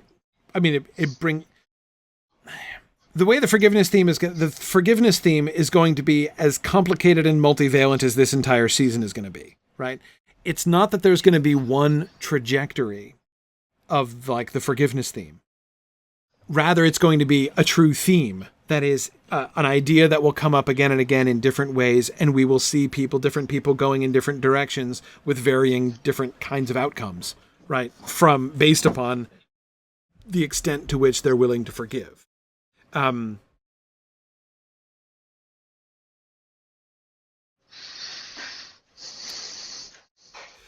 this, of course, if we do the dwarves in episode 12, so we can show this happening in episode 12.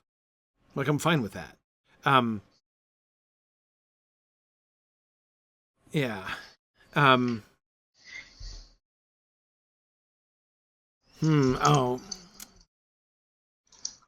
Nick is reminding me of what I said before. That's always awkward. All right, Nick, let's see. My original conception was that Mablung might be uncomfortable with the treatment of the petty dwarves by the other dwarves, and then towards the end of the season, Norn throws the ban in his face.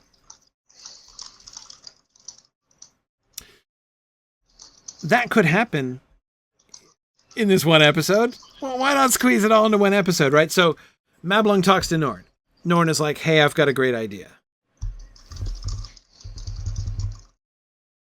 Because I don't think it's going to get resolved, right?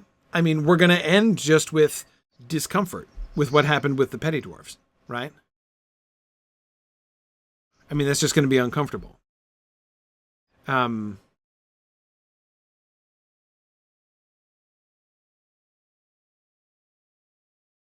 Yeah. Yeah, Ellen, we can establish the idea. We were going to have some dwarf scenes earlier, like we still wanted Caranthir, right? We still wanted Aeol. We still wanted Telkar. It's just the petty dwarves story that would be stuck into episode 12. So we will have other dwarf moments, Caranthir, Telkar, Aeol. We'll have other dwarf moments in which the concept of the exiled dwarves can be introduced, so that when we meet them in episode 12, we're not shocked, right? Yeah. Oh no, exactly, Ellen. I agree. The fact that the whole forgiveness thing is never ironed out between the exiles and the great clans. Yeah, no, exactly. That's not being reconciled is sort of the thing there. Yeah, Marie, you're right. We could have Norn and Mablung discuss petty dwarves before the kinslaying reveal. Yes. Yeah.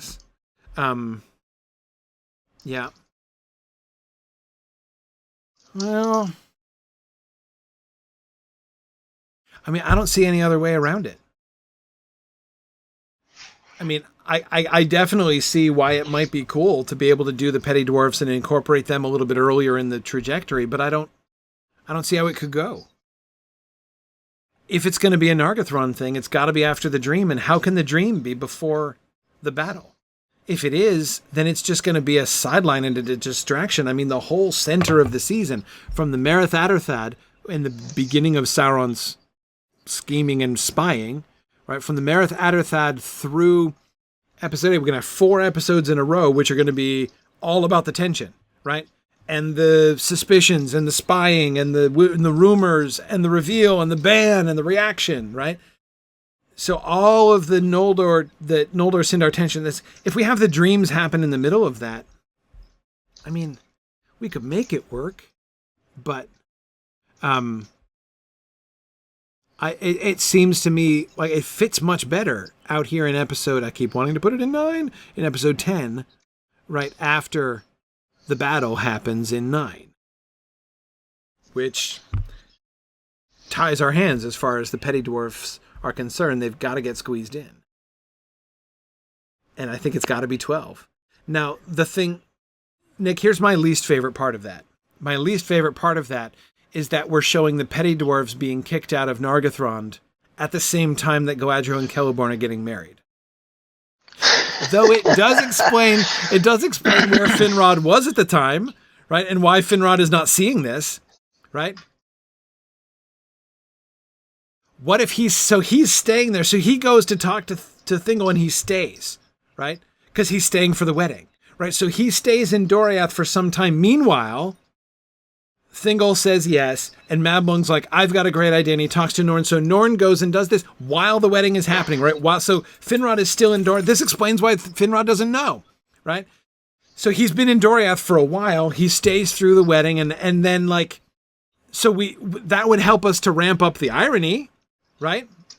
He all aglow from his success with things. So here's Finrod, right? After the battle, he's like, I'm going to be a force for reconciliation. I'm going to help bring the ban has happened, and that was super awkward. Let's not be in any illusions about that, but I'm going to help, right? So I'm going to go to Doriath, and I'm going to ask Thingol, and I've had this vision, and I'm like, Omo told me so, and this is going to be great. So Thingol, let's work together. Let's all be friends. Let's be on the same team. And my sister's getting married to Celeborn. That's great. So Finrod is like, we're going to work together, and the marriage here is like the second joining of our peoples, and now we're all one big happy family, and everyone is accepting and forgiving of one another. And then meanwhile, the petty dwarves are being frog marched out of Nargothrond, and he doesn't know it, right? So then he comes back to so then afterwards, Thingol is like, I got this place for you, right? And Finrod is like, great. And so so Finrod is looking at Nargothrond, and he's like, this is so beautiful, right? This is the fulfillment of all my forgiveness and reconciliation dreams, right? And he can make an ironic speech like, Nargothrond shall be the embodiment of like peace and reconciliation. And meanwhile, we know, like, and then we like cut to the grumbling petty dwarves marching with their, haversacks across the countryside looking for a new home, right? Yeah? Huh? And the dwarves I like it. are not on the same. So it's it's like the irony is a little bit dark, right? But again, that works, I think. I mean, I think, it's all good. Yeah, I like it. Okay. Whew. All right. Okay. Now we have to be careful to, we talked about this when we talked about the dwarves. We still got to make sure that we're humanizing Norn appropriately, and that and Ellen, you're right. We don't want to make just the dwarves look like super evil. Yeah. Okay. Yeah. Brian says he can be like, everyone is free to live in Nargothrond. Oh yeah. That's a great speech, Brian. That's some line like that, right? Yes, exactly. Everyone will be welcome to live in Nargothrond. And then we cut to the petty dwarves marching across the countryside. Yeah. Awesome. Yeah. Fantastic. Okay. No, I like that. That can work. And so, that would mean we could do episode 12 if we had the wedding at the beginning of the episode, and he could actually then go to Nargothrond at the end, right? I don't think we have to, unlike Gondolin, we need to get the people into Gondolin, because the people being into Gondolin and vanishing from Vinyamar is a plot point, right? The actual arrival of Finrod's people in Nargothrond doesn't need to happen. I think if we... I'm okay with the Gondolindrim living out of boxes in Gondolin. I would be okay with Finrod doing the final walkthrough of Nargothrond, right? Him looking around the empty caves and being like, oh, great, yeah, we'll knock that through over there and we'll make it, yeah, this is going to be great, right? And then we can show Nargothrond fully constructed next time as well. Yeah, that's good. Nick says everyone's welcome to live in Nargothrond as long as they can get past the deadly archers we will post who will only let Baron through because he's holding up the ring. But that's a post-Dagor Bragollach issue, right? That things are going to change. It's always going to be secret, right? But things are going to get a little more intense after the Dagor Bragollach. So it's all going to be good. Yes. Yeah. Yeah. Cool. Awesome. Okay. No, I think that can all work, right? Again, so this is all made easier by the fact I think this, again, I'm open to alternatives if like people are really insistent that we want to see, the White Towers of Gondolin raised before the end of the season. I could be convinced of that, but I think I'm going to need some convincing. It's going to be a lot easier, especially given the time frame we have in these last few episodes. If we don't have to work in the construction montages into episode 12 and 13, it's going to make episodes 12 and 13 much easier, I think. Ellen, super easy. Nothing easier than establishing Finrod's living in Nargothrond. We're showing him moving in, right? Like, we're showing him moving in. So, again, episode 12 or the beginning of episode 13, wherever we want to put it, he comes into Nargothrond and is like, I love it. I'll take it as is, right? And this is going to be awesome. This is going to be the monument to freedom and welcoming, secret and strong and all that stuff. It's going to be great. And then, of course, at episode 1 of season 5, it's fully constructed. Again, conveying that a significant amount of time has passed, just as when we go back to Gondolin and everyone's like, I've really enjoyed living in Gondolin for the last, several hundred years. Then it's fine, right? So again, we're able to show both by episode 1 of season 5, both Nargothrond and Gondolin will be fully built and have been established for some time.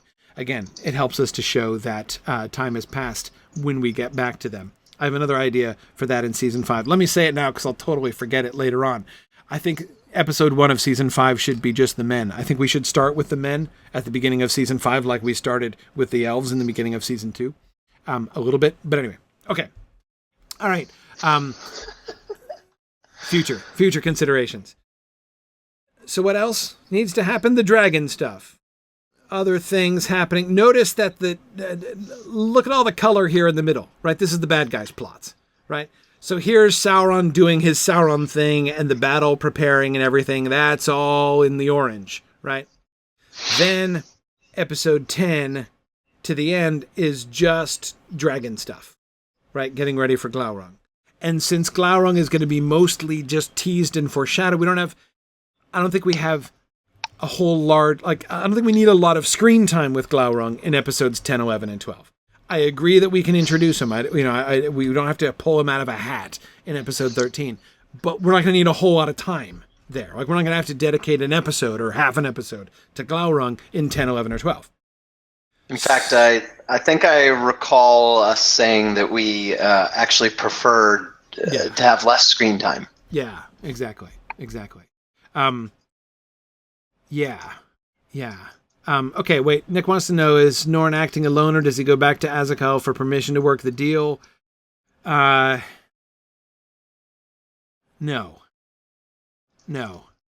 I don't think we're going to have time to have a scene with that. Yeah. I don't think we're going to be able to have a scene with that. So let's not do that. All right. Okay.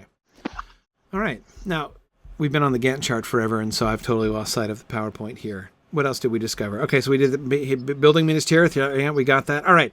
Let's go back briefly. We're almost done. At least we're almost to the end of our time. Let us not say we're almost done. Episodes 1 and 2. There's a lot to introduce at the beginning of the season.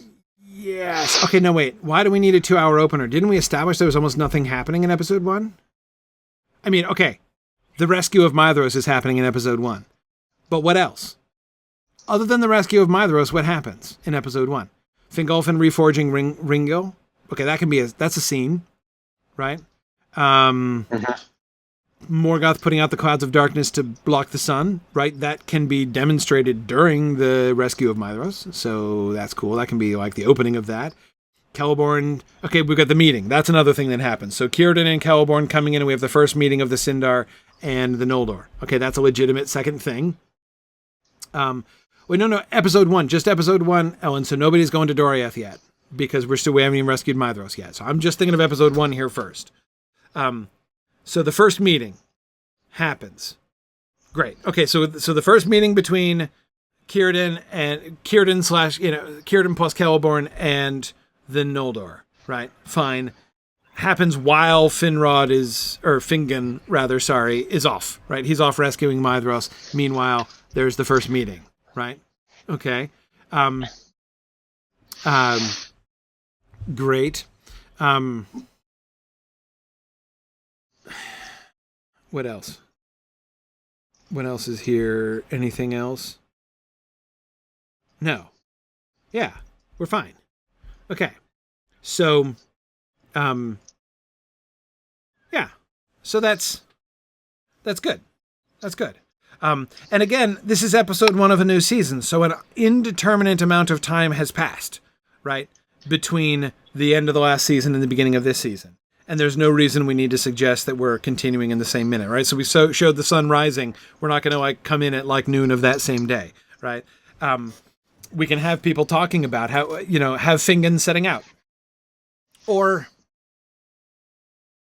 yeah, I don't know, like Fingon leaves. I say we open. I think that when the curtain comes up, right, on episode 1, on the first stage material of episode 1, it comes up on Fingon mountaineering, right? And we show above him the cloud of darkness, so we can see Morgoth's defenses, and we. And then, so we see him going, and then maybe he like sees Maedhros from a distance, and then we cut back, and then we have the, and everyone's like, hey, where the heck is Fingon? Anyway, I think that all works easily enough. So, Nick, yeah, Fingolfin and Maglor have been staring across the lake at each other for an indeterminate amount of time. Yes. Now, I'm not saying it's necessarily long. It doesn't have to be 50 years. Indeterminate. It's indeterminate, Nick, is precisely my word. It has been an indeterminate amount of time since the end of the last season. It's probably not the same day, but it doesn't have to be years later. I don't think we have to specify.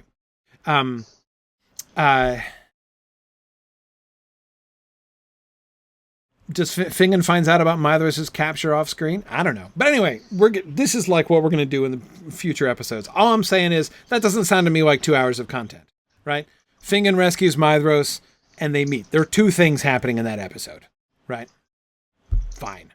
I think, by the way, we have Ringel connected with him becoming the High King.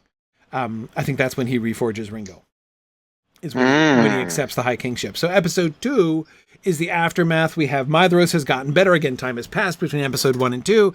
And Maedhros abdicates and cedes the High Kingship to Fingolfin, and Fingolfin reforges Ringil, and Galadriel, and they decide, well, Fingolfin decides, and most of them agree or sort of tacitly agree that they should really figure out what's going on with the Sindar and learn about that, because they just, again, following up on the conversation with Celeborn and Círdan in the previous episode. So Galadriel goes off to do her ambassadorial thing. She leaves in episode 2. No problem. So episodes 1 and 2 don't seem overpacked to me. At least not anymore. Again, what else? No, that seemed okay.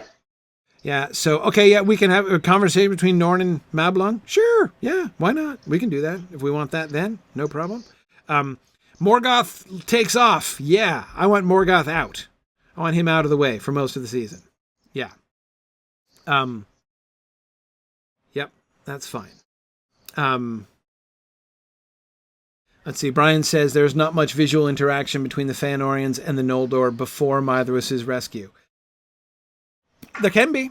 Yeah, I mean, things are tense, right? They're not like leaping at each other's throats. Things are tense, right? But I don't think we have to show that. I think it's better to sort of suggest that there has been tension and for an indeterminate amount of time, rather than to try to show all of the tension, the blow by blow of like how they interact with each other. We can just establish that like neither one of them particularly wants to go into battle against each other, right? Fingolfin is anti-battle, as we know. The other Fëanorians, like even Curufin, would probably be like, yeah, maybe we should like not do that right now. So, I mean, none of them really want to jump into battle. So the idea that there's been tension and that things could escalate to bloodshed, that's on the table, right? But it doesn't have to be. Neither side, like as a group, are really eager to go to war necessarily. Yeah. Yeah. Yeah. Oh, no, Ellen, we had the Sindar making contact right away in episode 1. Yeah, it's fine. Yeah, so yeah. So they go. No worries. No worries. Sure. Let's see. Hakan said we wanted Morgoth to meet the spirit that became Glaurung early on. We'll come back to that. I'm not a huge fan of the spirit that will become Glaurung, introducing him as a character. We could, but I'm not overwhelmed by the idea. I don't know that we need it. We could do it, but I'm not 100% convinced. Not 100% convinced of that. Now, some of you are telling me that we need more time to pass at the beginning, before episode 1, like between episode 13 of season 3 and episode 1 of season 4. Some of you are telling me that we need to have little time passing in between the two of them. My response to both of you is that we have an indeterminate amount of time passing. So it's fine. It can accommodate either one, right? If we don't nail that down, right, we don't know. Has it been a few days that he's been chained to the rock? Has it been, who knows, right? We don't know, and it doesn't matter, right? So yes, the Círdan and Celeborn saw the Noldor camp from afar at the end of season 3, and they're coming in to visit and say hi here at the beginning of season 4. How long did it take them to do that? Did they go there right away? Did they do something else first? Did they talk about it and try to decide what to do? Did they send a message to Thingol? Who knows? If we want it to take more time, we can find reasons. If we don't, it doesn't have to. It could be the next day. But the most important thing is we don't say how long it's been, right? All we establish is all that matters. All that matters. Maedhros is captured. There is tension. The Sindar are ready to meet. That's it, right? How long does that take? I don't care. Doesn't matter. That's the. But Ellen, I'm not suggesting he waits until after Fingon rescues Maedhros. I just said they both happen in episode 1, and that I'm going to wait to iron out the details of that until we talk about episode 1. That's all. That's all. Yeah.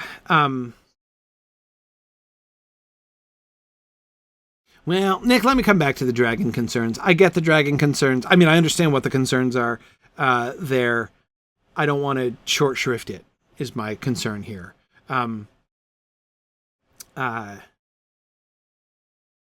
Yeah. Brian is arguing for a relatively short period of time. Okay. Okay. I don't care. Let's just not specify.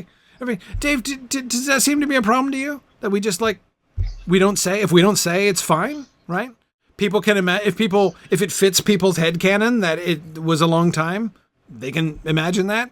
If they want to imagine that it's the day after the end of season 3, they can do that too. Can't we accommodate that? Is it just me? Am I oversimplifying? I think that's okay. I think I think being overly pedantic about passage of time is I think people aren't thinking.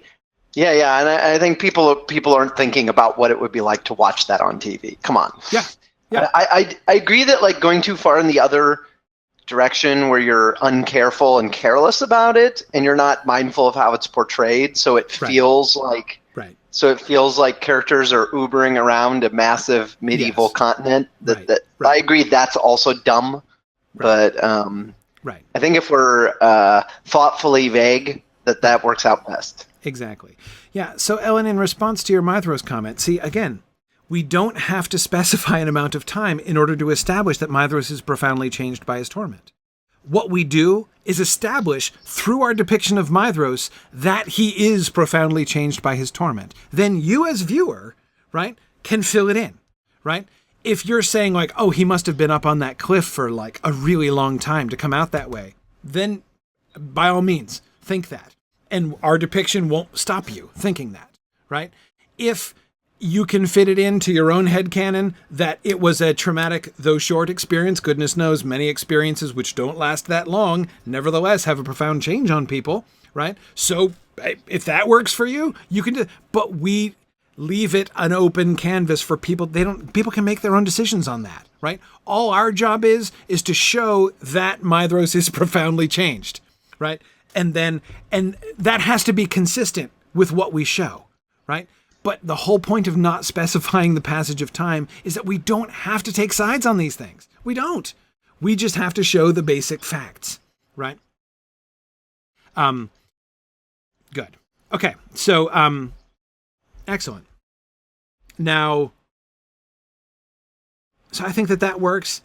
Episodes 3 and 4, and I think we've got it. There are a few issues that we need to get back to. Story arcs that need attention.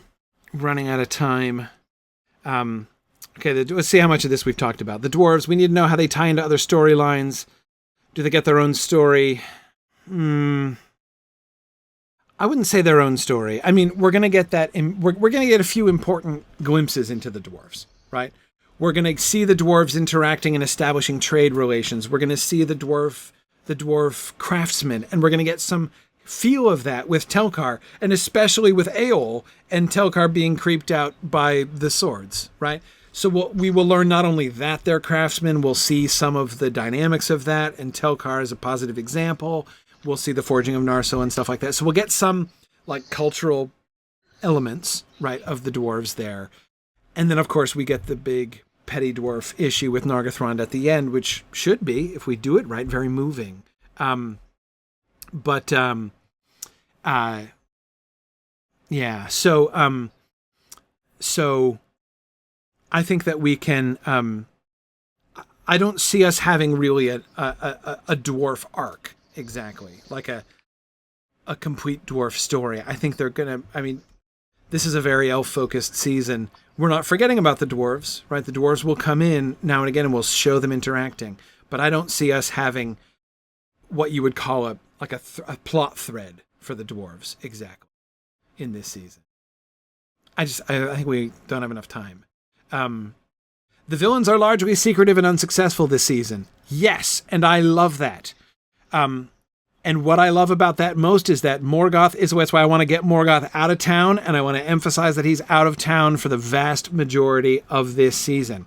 In fact, I'd rather not bring him back until like episode 11 or 12, if we could. I would like Morgoth to be absentee, and here's why. I like the fact a lot of things are going to happen. Right, we got 2 full seasons of material between the arrival of the elves and the Dagor Bragollach, right? The first time that Morgoth's plans really work, right? The first time when the elves aren't going to start to lose in their ongoing conflict with Morgoth until the Dagor Bragollach, right? During the time of the Long Siege, what the heck is Morgoth doing? Why is he not more effective? We want to be careful that we don't make Morgoth look impotent, right? So the sun rose and Morgoth sits there for hundreds of years. Again, I'm not saying that's what the Silmarillion necessarily says. What I'm saying is we want to be careful that we don't suggest that, right? We don't want to show Morgoth sitting around for hundreds of years while the elves are doing all of this development, right? And building all these things and forming these relationships and have Morgoth be like, spies, maybe? I don't know. What should we do? Battle. Oops, that didn't work. Right. We don't want him to look incompetent. So I love the fact that he's gone. Right. Sauron by himself is not a match for the Noldor. Right. Sauron by himself is going to get his butt kicked by Luthien and a dog. Right. He cannot be the big bad. He cannot be the big bad. He is not sufficient. So Morgoth is gone because he's doing something more important, which is going to bear fruit later on.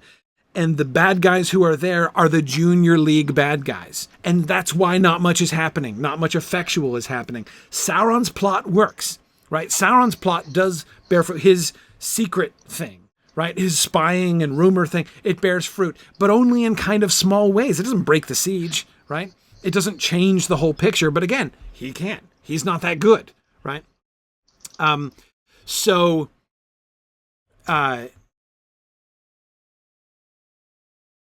Yeah, so I like Morgoth being gone. Does he need to be back in time to be more part of the Glaurung story?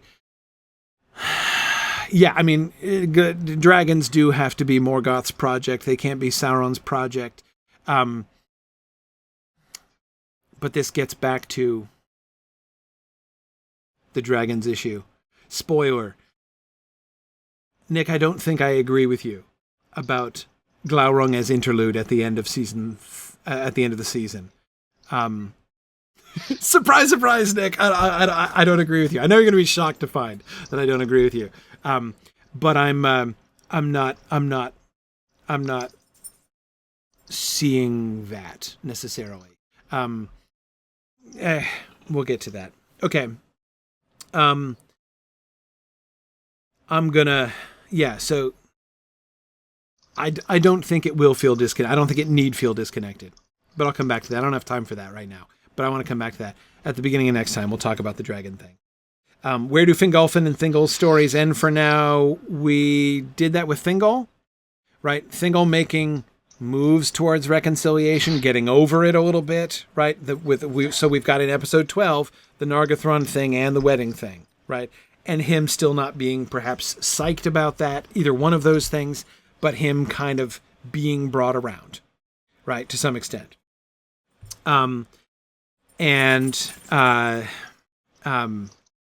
Yeah. Fingolfin. I'm not sure where Fingolfin's story ends up. We kind of move away from the north, honestly, after the battle. Fingolfin will be a center point of the come on guys, we need to get together, and oh great, the ban is happening, and like everything is falling apart right at the moment when the orcs are about to attack. We really need to pull this together, people. And so his response to the ban, his like, okay, no Quenya, I agree. Please, though, can we work together? I'm sorry. Our bad.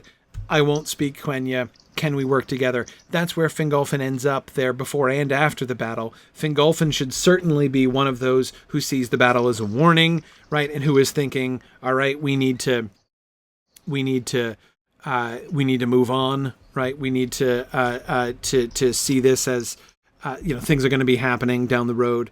Ellen you want to have Morgoth start the Dagor Aglareb himself. I am strongly opposed to that. I want the Dagor Aglareb to be happening. I want Morgoth to be, again, I don't want him weak. And I like the plot that we had of him being away, coming back after the Dagor Aglareb, and Sauron being like, he started it, right? I don't like that at all. I want him to be absent. Hakon, we absolutely have Fingolfin concerned about the kidnappings. Again, what I'm thinking about, though, if I could just pull up the chart for a second again, most of our yellow stuff, right, that is the episode, the last quarter of the season, the post-battle quarter of the season, is mostly Doriath and Gondolin, Nargothrond, Doriath focused. We don't have much going on with Fingolfin, and I think that's okay. We can come back to him. I don't want to forget him, but I don't see that he has a major role in the storylines that are happening there until, of course, Glaurung comes out, and then his people are. So, in a sense, where I see Fingolfin being at the end, so in episode 10, after the battle, Battles episode 9, episode 10, we see Fingolfin being like, okay, it is imperative, right? We must join together. If we're not working together, like, we won this time, but we might not win next time. Next time he's going to come back with something bigger and worse, and it's going to be awful. So we need to get together, right? And then episode 13, Glaurung comes out. And so here's Fingolfin, right? Being like, see, like, we need to be ready. And so they fight off, and we do have some working together, right? With Glaurung. But I don't see a lot happening like episode 11, episode 12. I don't see a lot of like movement necessarily with Fingolfin. Yeah. Well, I could be convinced of that. Ellen, if you want Fingolfin to be overconfident, I can see that. Who else would be? The Feanorians? Yeah. I couldn't see Maedhros being overconfident at this point. Yeah. You're right, Ellen. It does fit better into his despair and battle with Morgoth after the Dagor Bragollach, rather, if he is overconfident. Yeah, no, I can see that. I can see that. Yeah, Hakan, definitely Gothmog and Bulldog start the Dagor Aglareb. And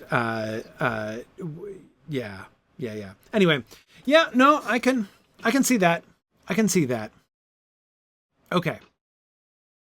Somebody will still be saying the things that I was just saying, attributing to Fingolfin, but I can be okay with it not being him. If that's Maedhros, essentially, right? Maedhros, Fingon, perhaps, right? Maybe Fingon is the voice. Certainly his actions in rescuing Maedhros were, he was taking steps towards reconciliation. Yeah.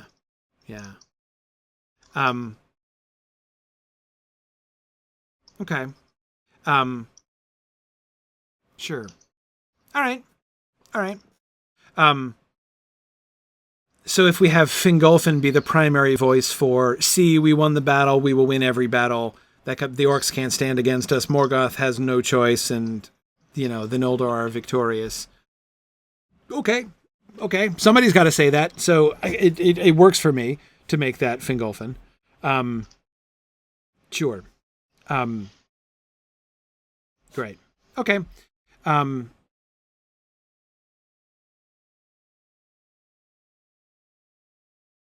Let's see. Yeah, beginning, middle, and end.